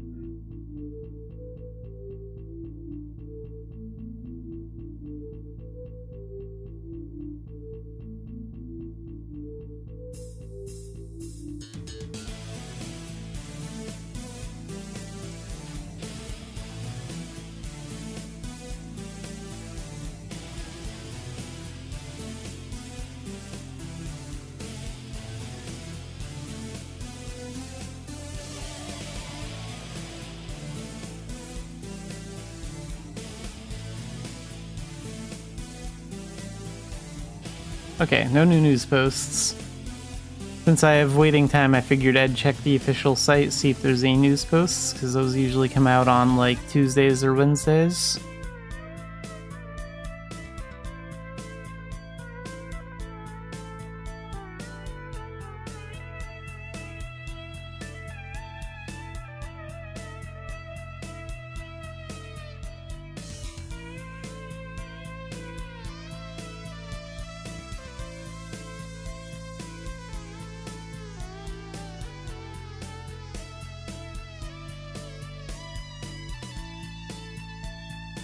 And the profit should come in a lot faster from like here on in. Like when a new trade season starts, it's a little bit more difficult to like build up ducats in the beginning. Now that you have 50k, you can buy a lot of product at once from a trading post. So you don't really have to worry about that anymore. So like the profits should come in a little bit faster.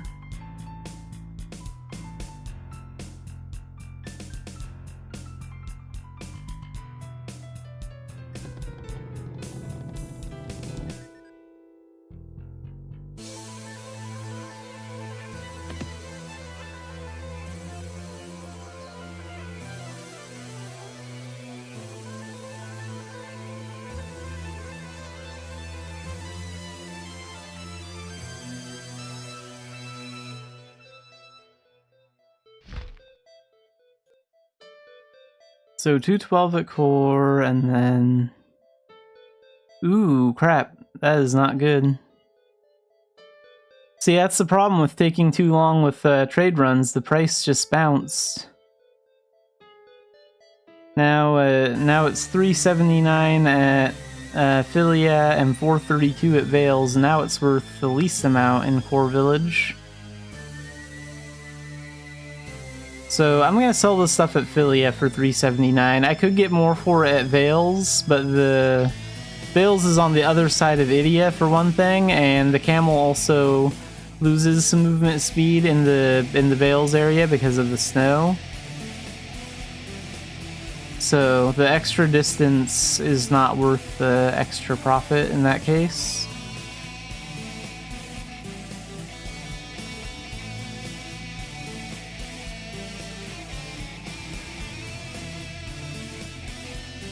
I think I'll hold off on using my next speed potion until I get to the Philia trading post, because the camel will already be a little bit faster in the Longa Desert, and if they end up having Philia style jerky to take back to Ulad, I wouldn't want to use like a speed potion like right away. I'd want to save that until I get to Ulad.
Yeah, and that's part of the risk to, like, taking a ship across seas is, like, it takes longer.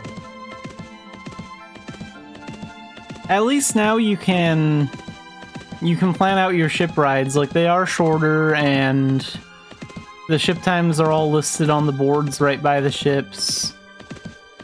So you could, like, set alarms in-game for that kind of thing, to know, like, when to board the ships and stuff.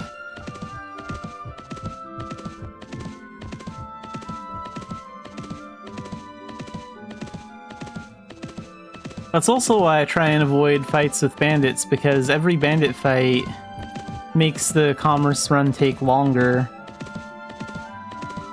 And, like, even master bandits, like with Arcana, master bandits are not really a challenge anymore, so there's no real benefit to fighting them.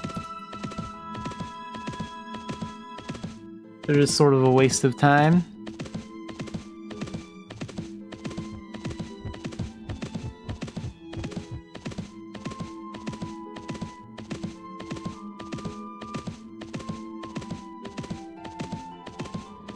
The main goal is to get from point A to point B as fast as possible.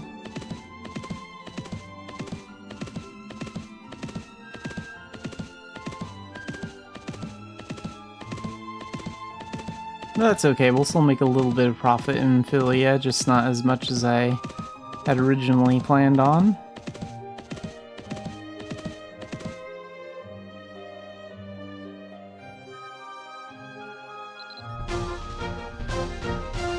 So that's worth 379 here, and then 208 here, that's fine. And they don't have Philia style jerky, so don't worry about using my speed potion.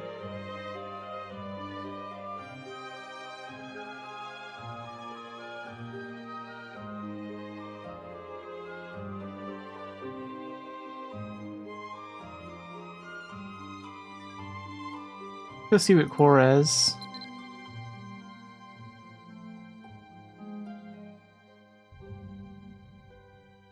I think they have some commerce boots that are only temporary. There was like one from like a login that was temporary, but I'm sure there's a permanent version of those too.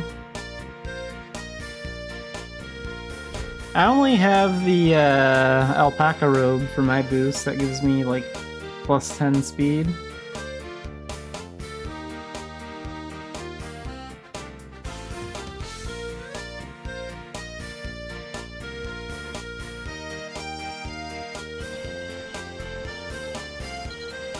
Alright, what do these guys have? Let's hear raspberries. And no. No. Let's do a Belvast run. That'll be good. And then when I get back to Ulad,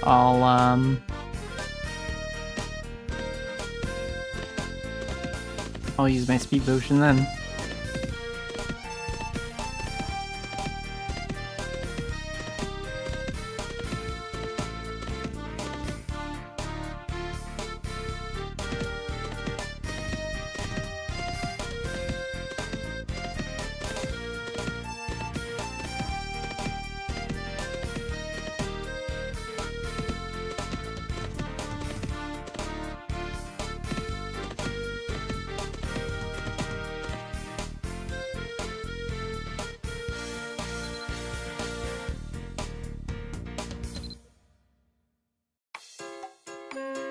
Okay, so 10 of those, that's worth the most in Tailton right now.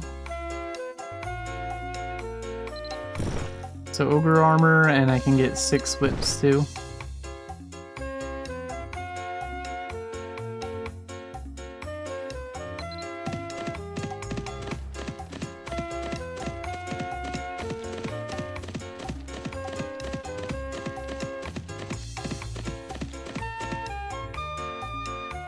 Oh good, I have to wait to board.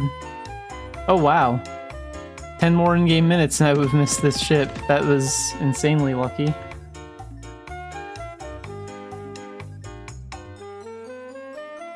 Oh, the ship is broken again. Okay, so I know what I need to do to fix that. I've had this glitch happen before. But if I just like verify the integrity of the files and have it do a little patch, I can fix it right up.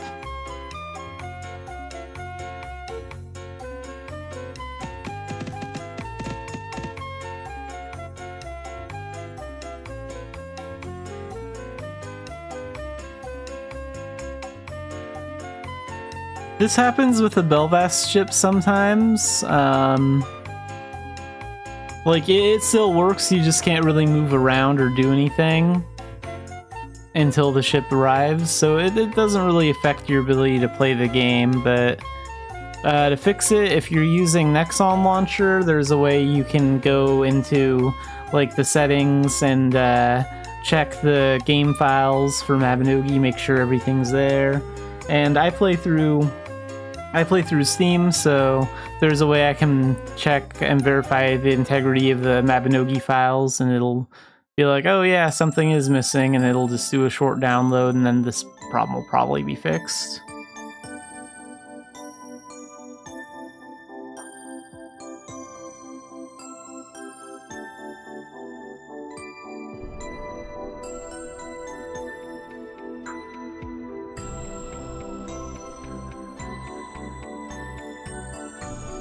Is this my first Belvast run today? Because I didn't have this problem yesterday. Yeah, this is my first Belvast run today, so yeah, I wasn't having this problem yesterday, but I am today. Okay. Just making sure on that.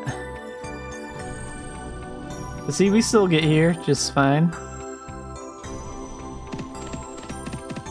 And then speed potion time.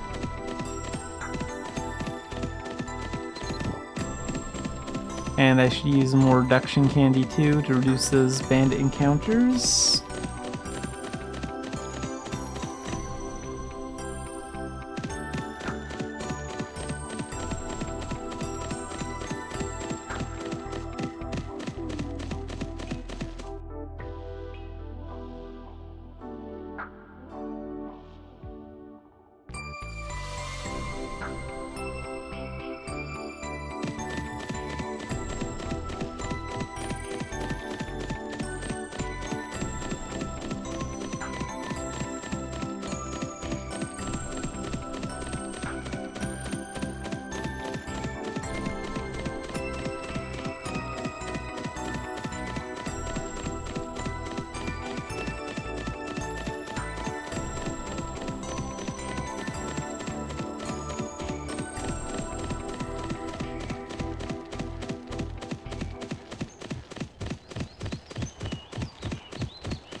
Yeah, it's nice when you get it on them just before they depart.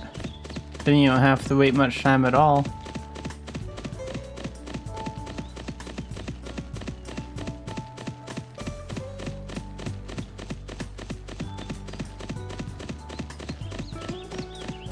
It's still better than before. I like the boat system better than before. There's some complaints about the new life update. The ship part of it was done good. Everything else is kind of questionable.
Hey, gold 5. Nice. I didn't realize I was that close to it.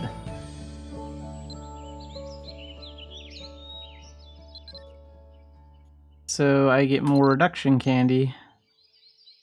Speed potions, and then...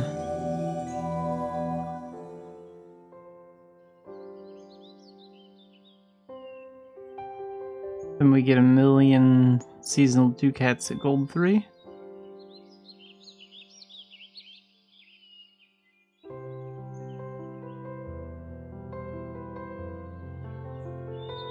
So I need 60,000 more points to get to the next rank. With where I'm at, I'll probably get at least 10,000 more points today, so... and then maybe I'll get like 25,000 tomorrow and Thursday, so... yeah, I'll probably reach gold 4 by Thursday's stream. That's kind of my guess.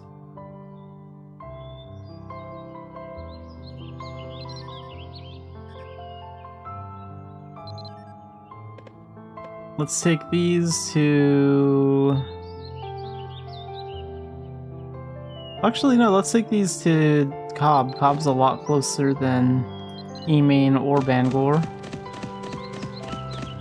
Well, it's probably about a minute closer than Emain, but still.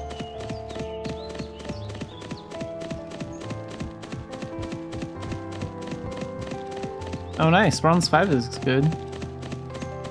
How do you get bronze 5?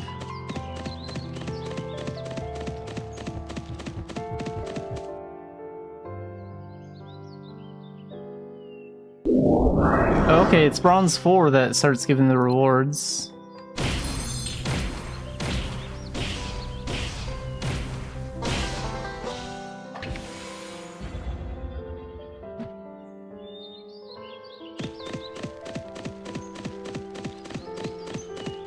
Yes, once you hit bronze 4, like once you get the points you need for your seasonal rewards, you can get them right away. You have to actually come in here and claim them, but you can get them right when you hit the rank.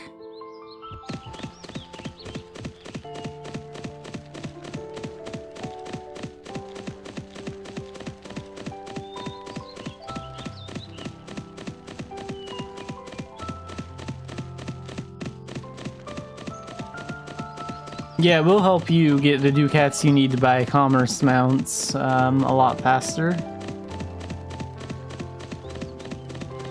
I'm going for Challenger, so I need 1,500,000 points in total if I want to get Challenger.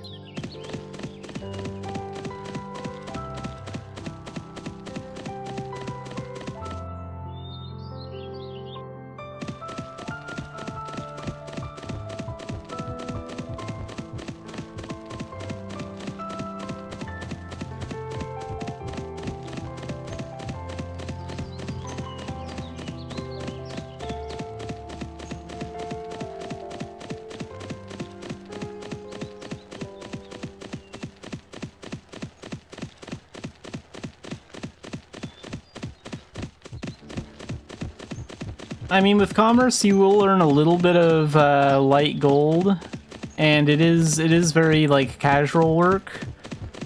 It'll become a lot more fun when you get the horse wagon, because then you can actually move a bit faster.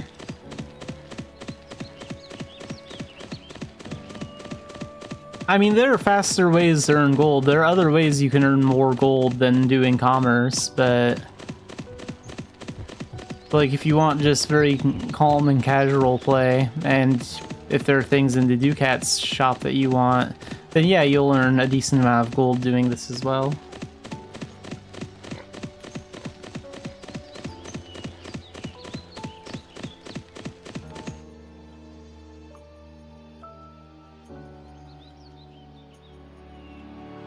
It's wild that having a piano back in the old days was super rare and hard to get, and now you can get a piano for like 3 or 5 mil or less. Like, pianos are dirt cheap now.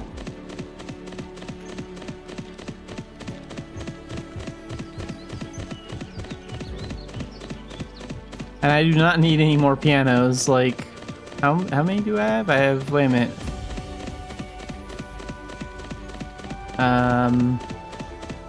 I probably have at least 5 pianos among different pets.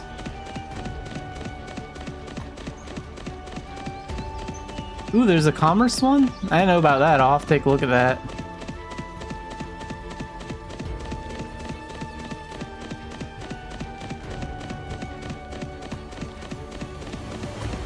My favorite piano is the Milky Way piano. I love the way the Milky Way instruments look.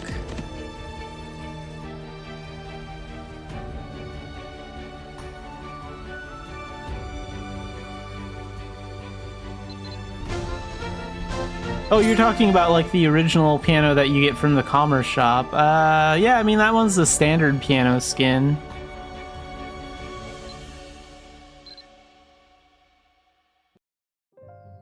Like you can still get one from the commerce shop, but like there's so many cheap pianos in the auction house that there's almost no point. It was special back then, it's not as special anymore.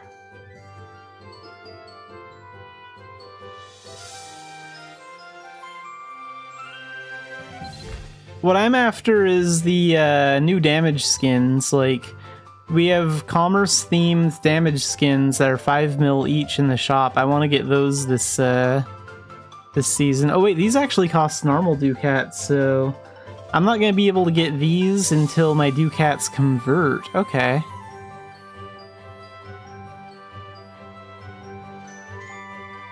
Because like at the end of the season, my ducats will convert into normal ducats. Well, I think I can actually convert them through like save or something, so I'll look into that. But I want to get these two.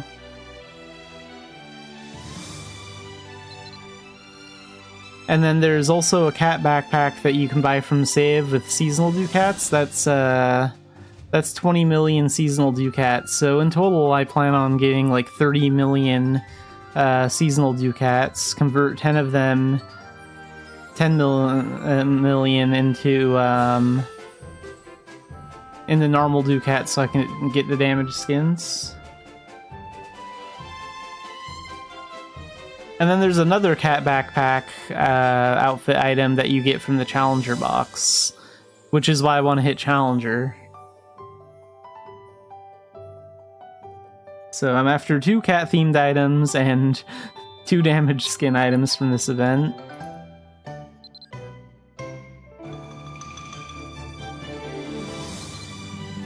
Okay, if I'm taking jellyfish, I'm using the camel because that one can hold more.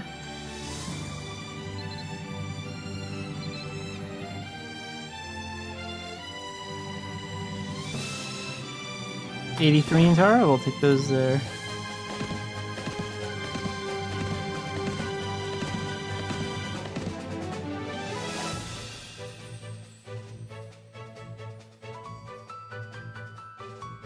I'd probably be too nervous to trade jellyfish in real life. Jellyfish are... I mean, I guess they're pretty to look at from a distance, but... Geez, I would never want to be in the water near one.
Oh, whoops. Oh, well, that's fine.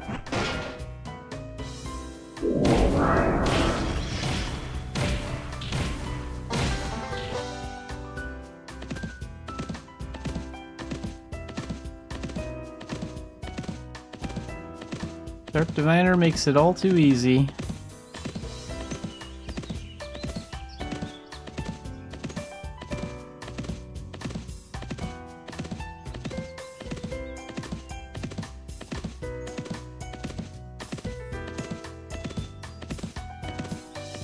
The other thing about normal bandits too is they don't really do anything special. It's like they only specialize in using close combat. I think there may be one or two of them that use like archery and bolt magic, but overall their skills just aren't that impressive.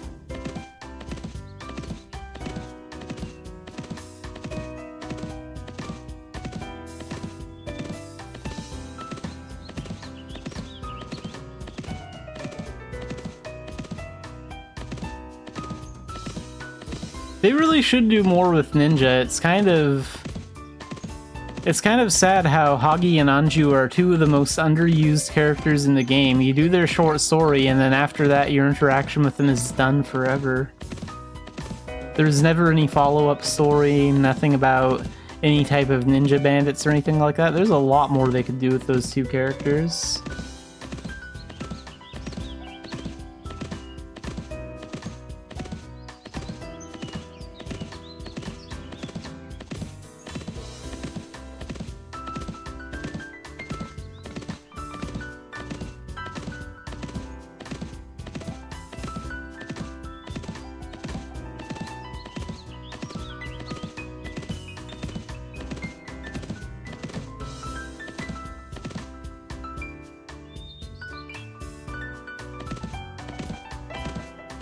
And bandits sort of have like a Western style bandit feel to them. So like, how come none of them use guns?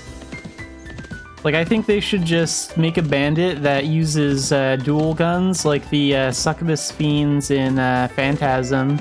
Like, those enemies are always intimidating because they use dual guns and they move really fast and overwhelm you with bullets. Like, they should just give a bandit that ability.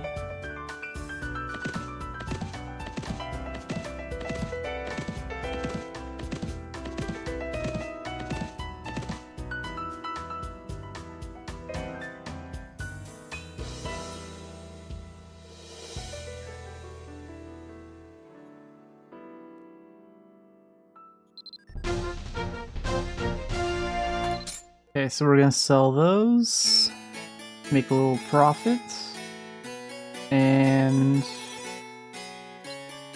where am I going next? Let's think about it. How about Tilton?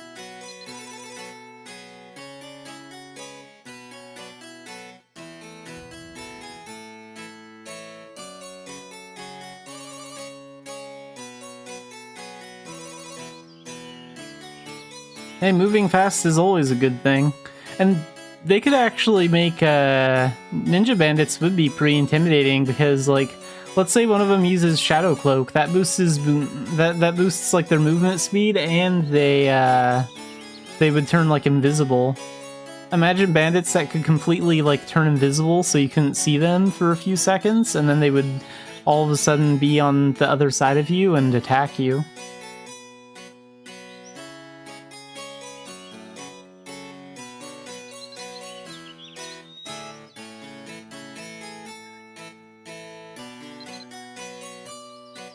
If something's worth like $3,991, like that's a pretty medium range. Like, you can get some of those deals in Ulad, and then like a lot of the bigger deals are overseas. Like, you can sell stuff overseas for like 300 to 500 or 600. Gonna take these to E-Main for 43.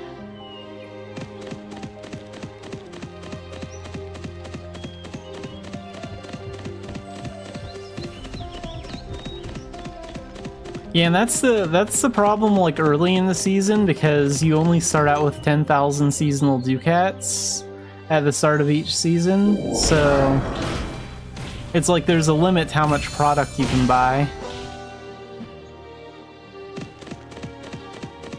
But once you do a few rounds of commerce, you get enough to like buy mass quantities.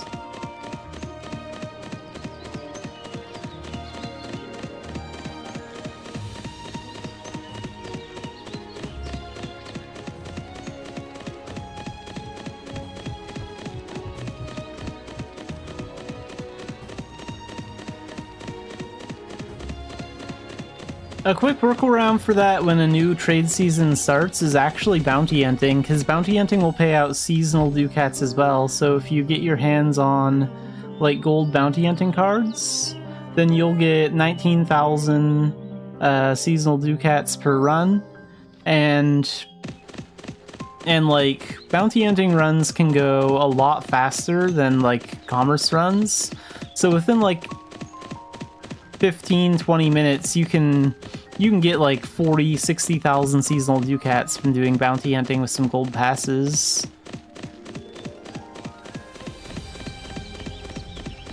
And that's kind of helpful like at the beginning of a trade season when you don't have like very many seasonal ducats at all.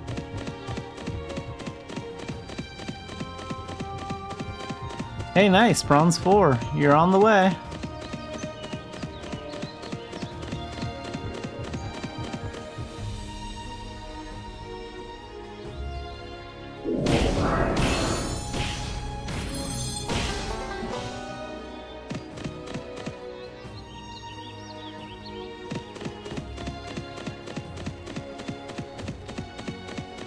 We have until, I think, February 4th for this trade season. That's when it ends, so...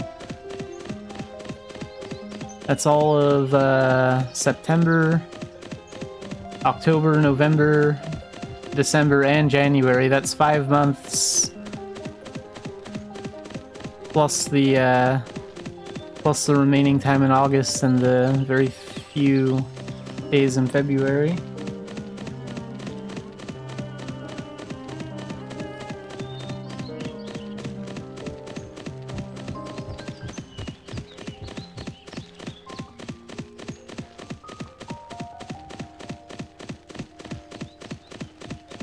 Well, then consider reaching the challenger box like a early birthday present then.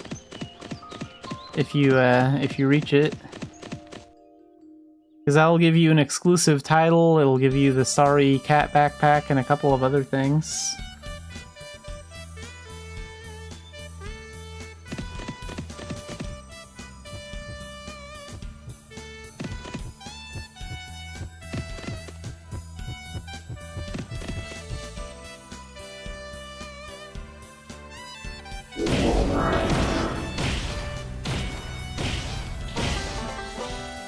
That's true too. There are always other games. Like, as much as I love Mabinogi, sometimes there are new games that like come out or that are out that you just want to play more.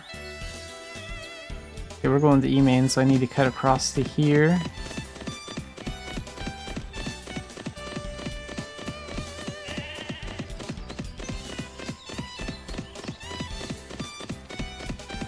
I don't know if I'm waiting for any like new games. I am waiting for there's a DLC mode for the game Contraband Police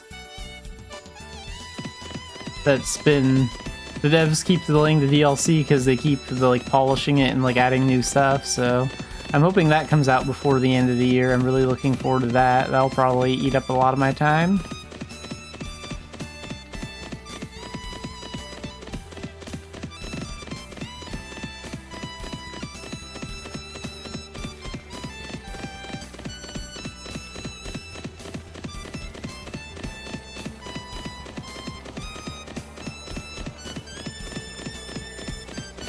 Also, I'm doing a lot more commerce-focused streams like early in the trade season too, because I'm putting in more work now because I'm counting on days where I'll want to play something else, where I'll be lazy and not feel like putting in as much work.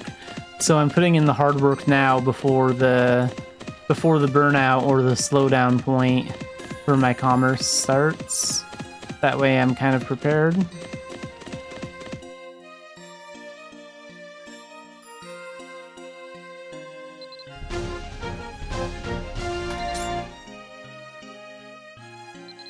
I can't take whole barbecue bear now because my speed potion... Well, no, he only has 4 minutes. Maybe I could.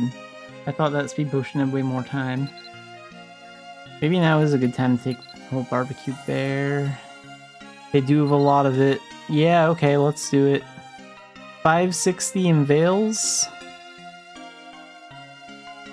That is not worth taking the Veils with the camel. Let's take the elephant. It can hold a little bit more. It's a little bit slower, but I can do that. Yeah, okay. Elephant it is. A rare moment for me to use the elephant mount. But I will. So we're gonna go to Port Sion and then head over to Sella.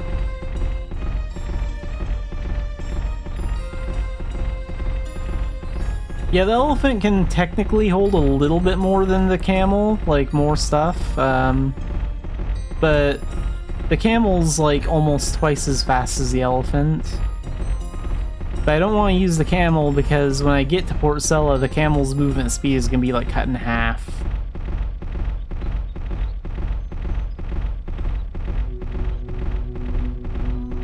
Oh yeah, if it's 3 a.m., you should probably go to bed soon. I mean, I'm sort of a night owl. I've stayed up to like 3 or 4 in the morning lots of times, but yeah, I get sleep for an appointment. Yeah, the bridge is pretty small. This bridge is still wider than the dock at Port Sion, though, so I mean, there's that. And it's made of stone, so it can probably hold the elephant's weight better.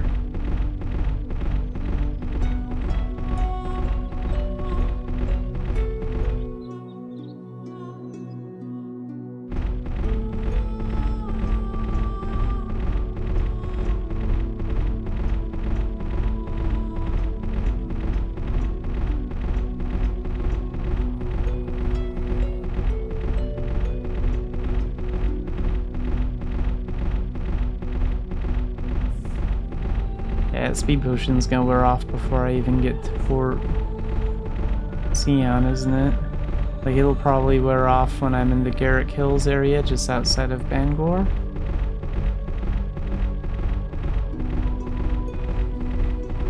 That's actually a pretty good time for it to wear off, though.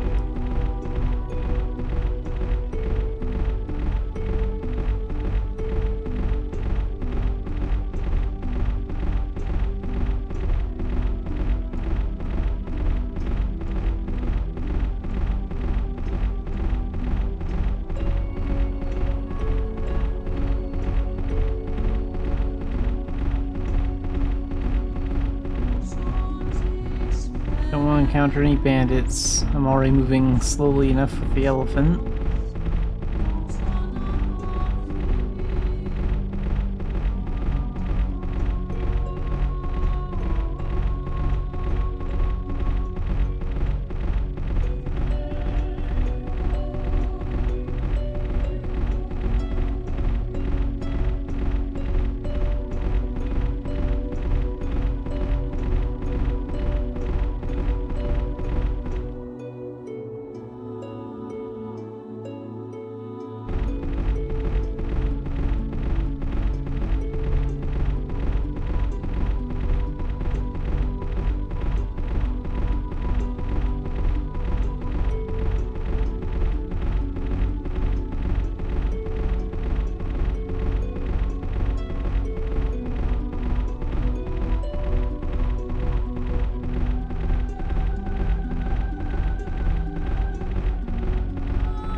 Yeah, it's gonna wear off just a little bit before I get to the Dragon Ruins Bridge up ahead here.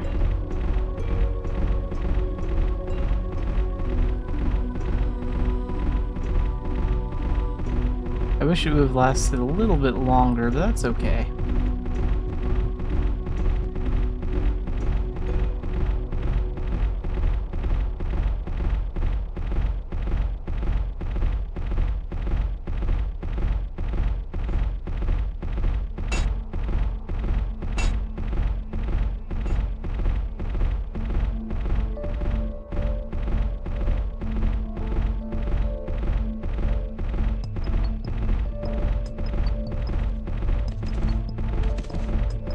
Yeah, the camel's like twice as fast out here.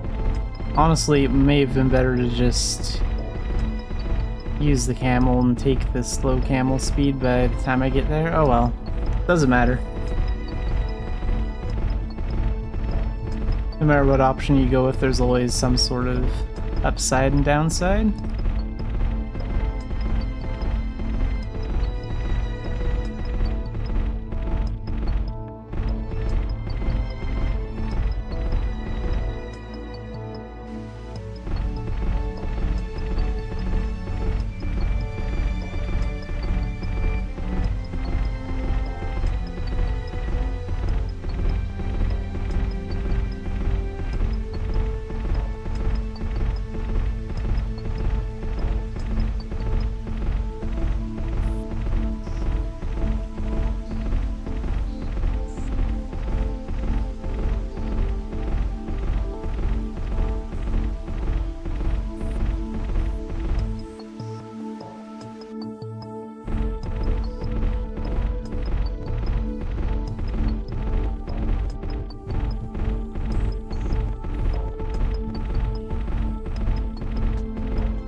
So this thing probably ships out like at 11 a.m. then.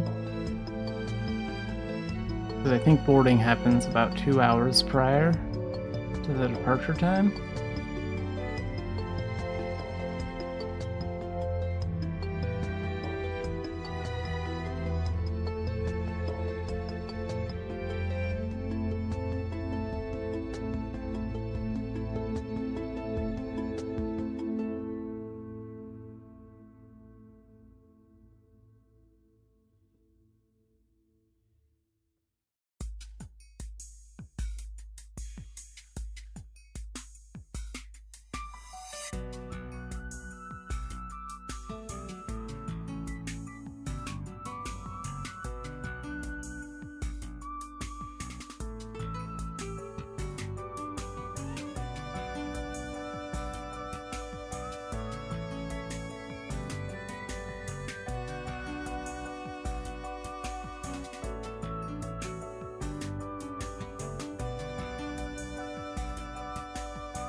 And now we wait.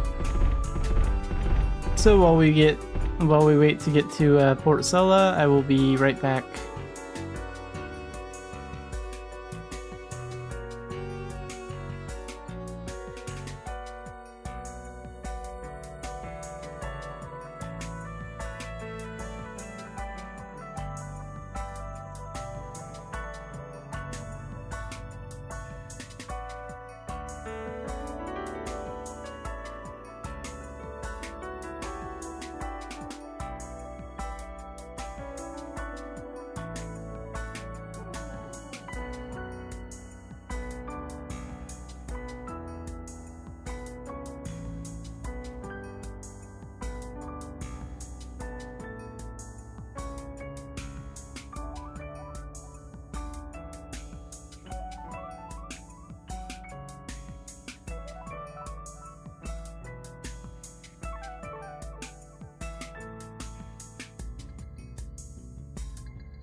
Alright, finally reached Port Sella. So now we get to Vales. And I need that speed potion.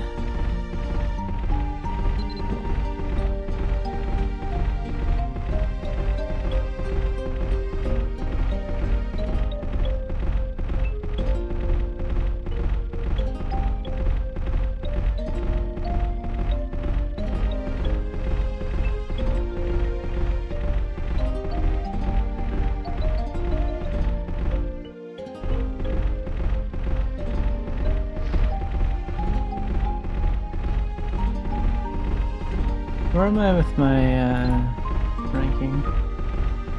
Oh, okay. I see.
Alright, finally made it.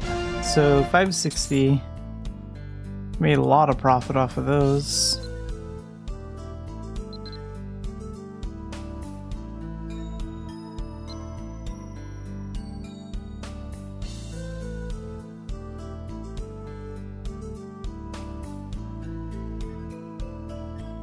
Let's check out Core Village next. See if there's anything good to trade here.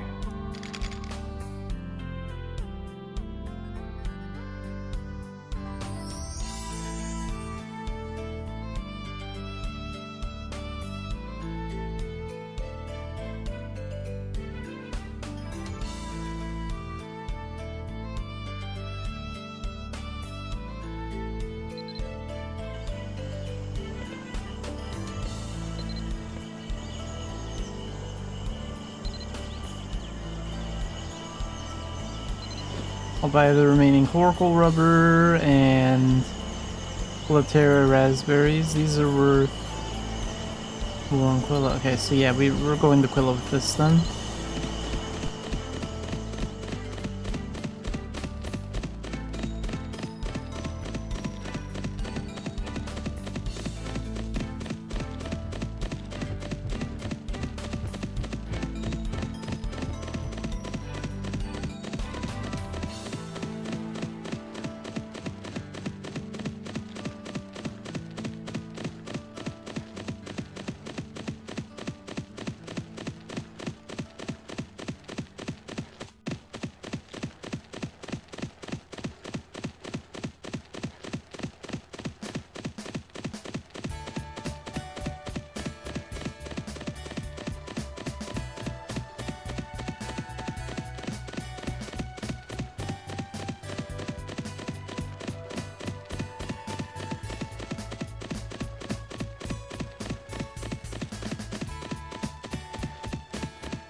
Alright, let's see what there is to trade in Dumbarton next.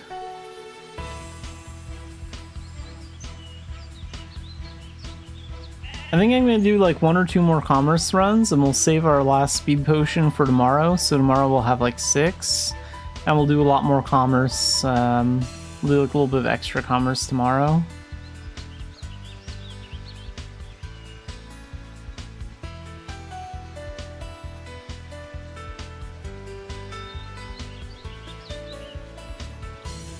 Okay, so I want to trade. I want the, oh, whoops, I want the partner out too. Oh wait, no, what am I thinking? I want the alpaca out for here. I don't want to take this overseas, so... This is worth the most in Bangor right now. We're going to take these.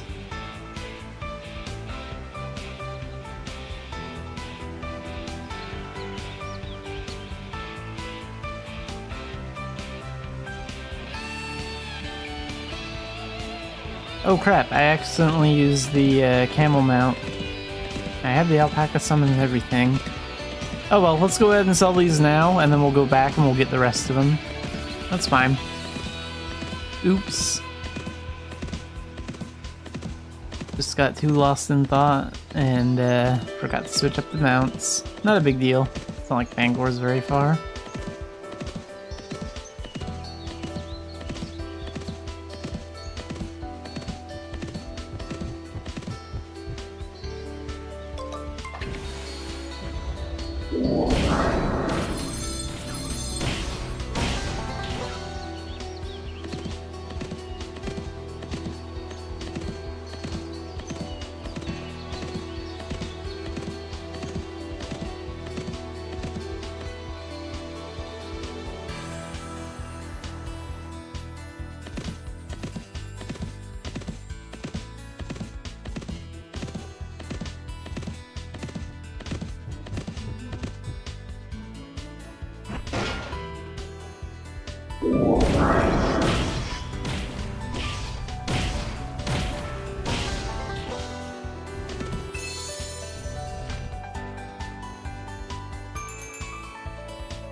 Okay, we're at 230,000, so I think we're gonna wrap it up right there. And then I'll save that last speed potion for tomorrow, so we'll have...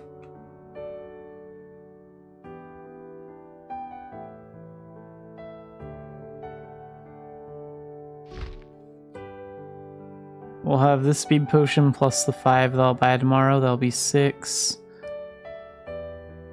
And then... like, how many points do I need? 80,000? Yeah, so...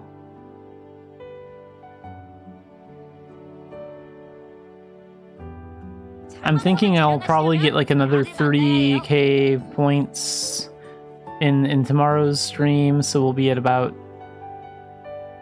260,000, and then Thursday we'll easily get the 280,000 that we need, and then we'll get a little bit of work done on Friday towards gold 3. So I'm kind of thinking, like, next week we'll definitely get to Gold 2 before the end of the week, probably. That'll be pretty good. Then I'll just have Gold 1, Platinum, and Diamonds to worry about.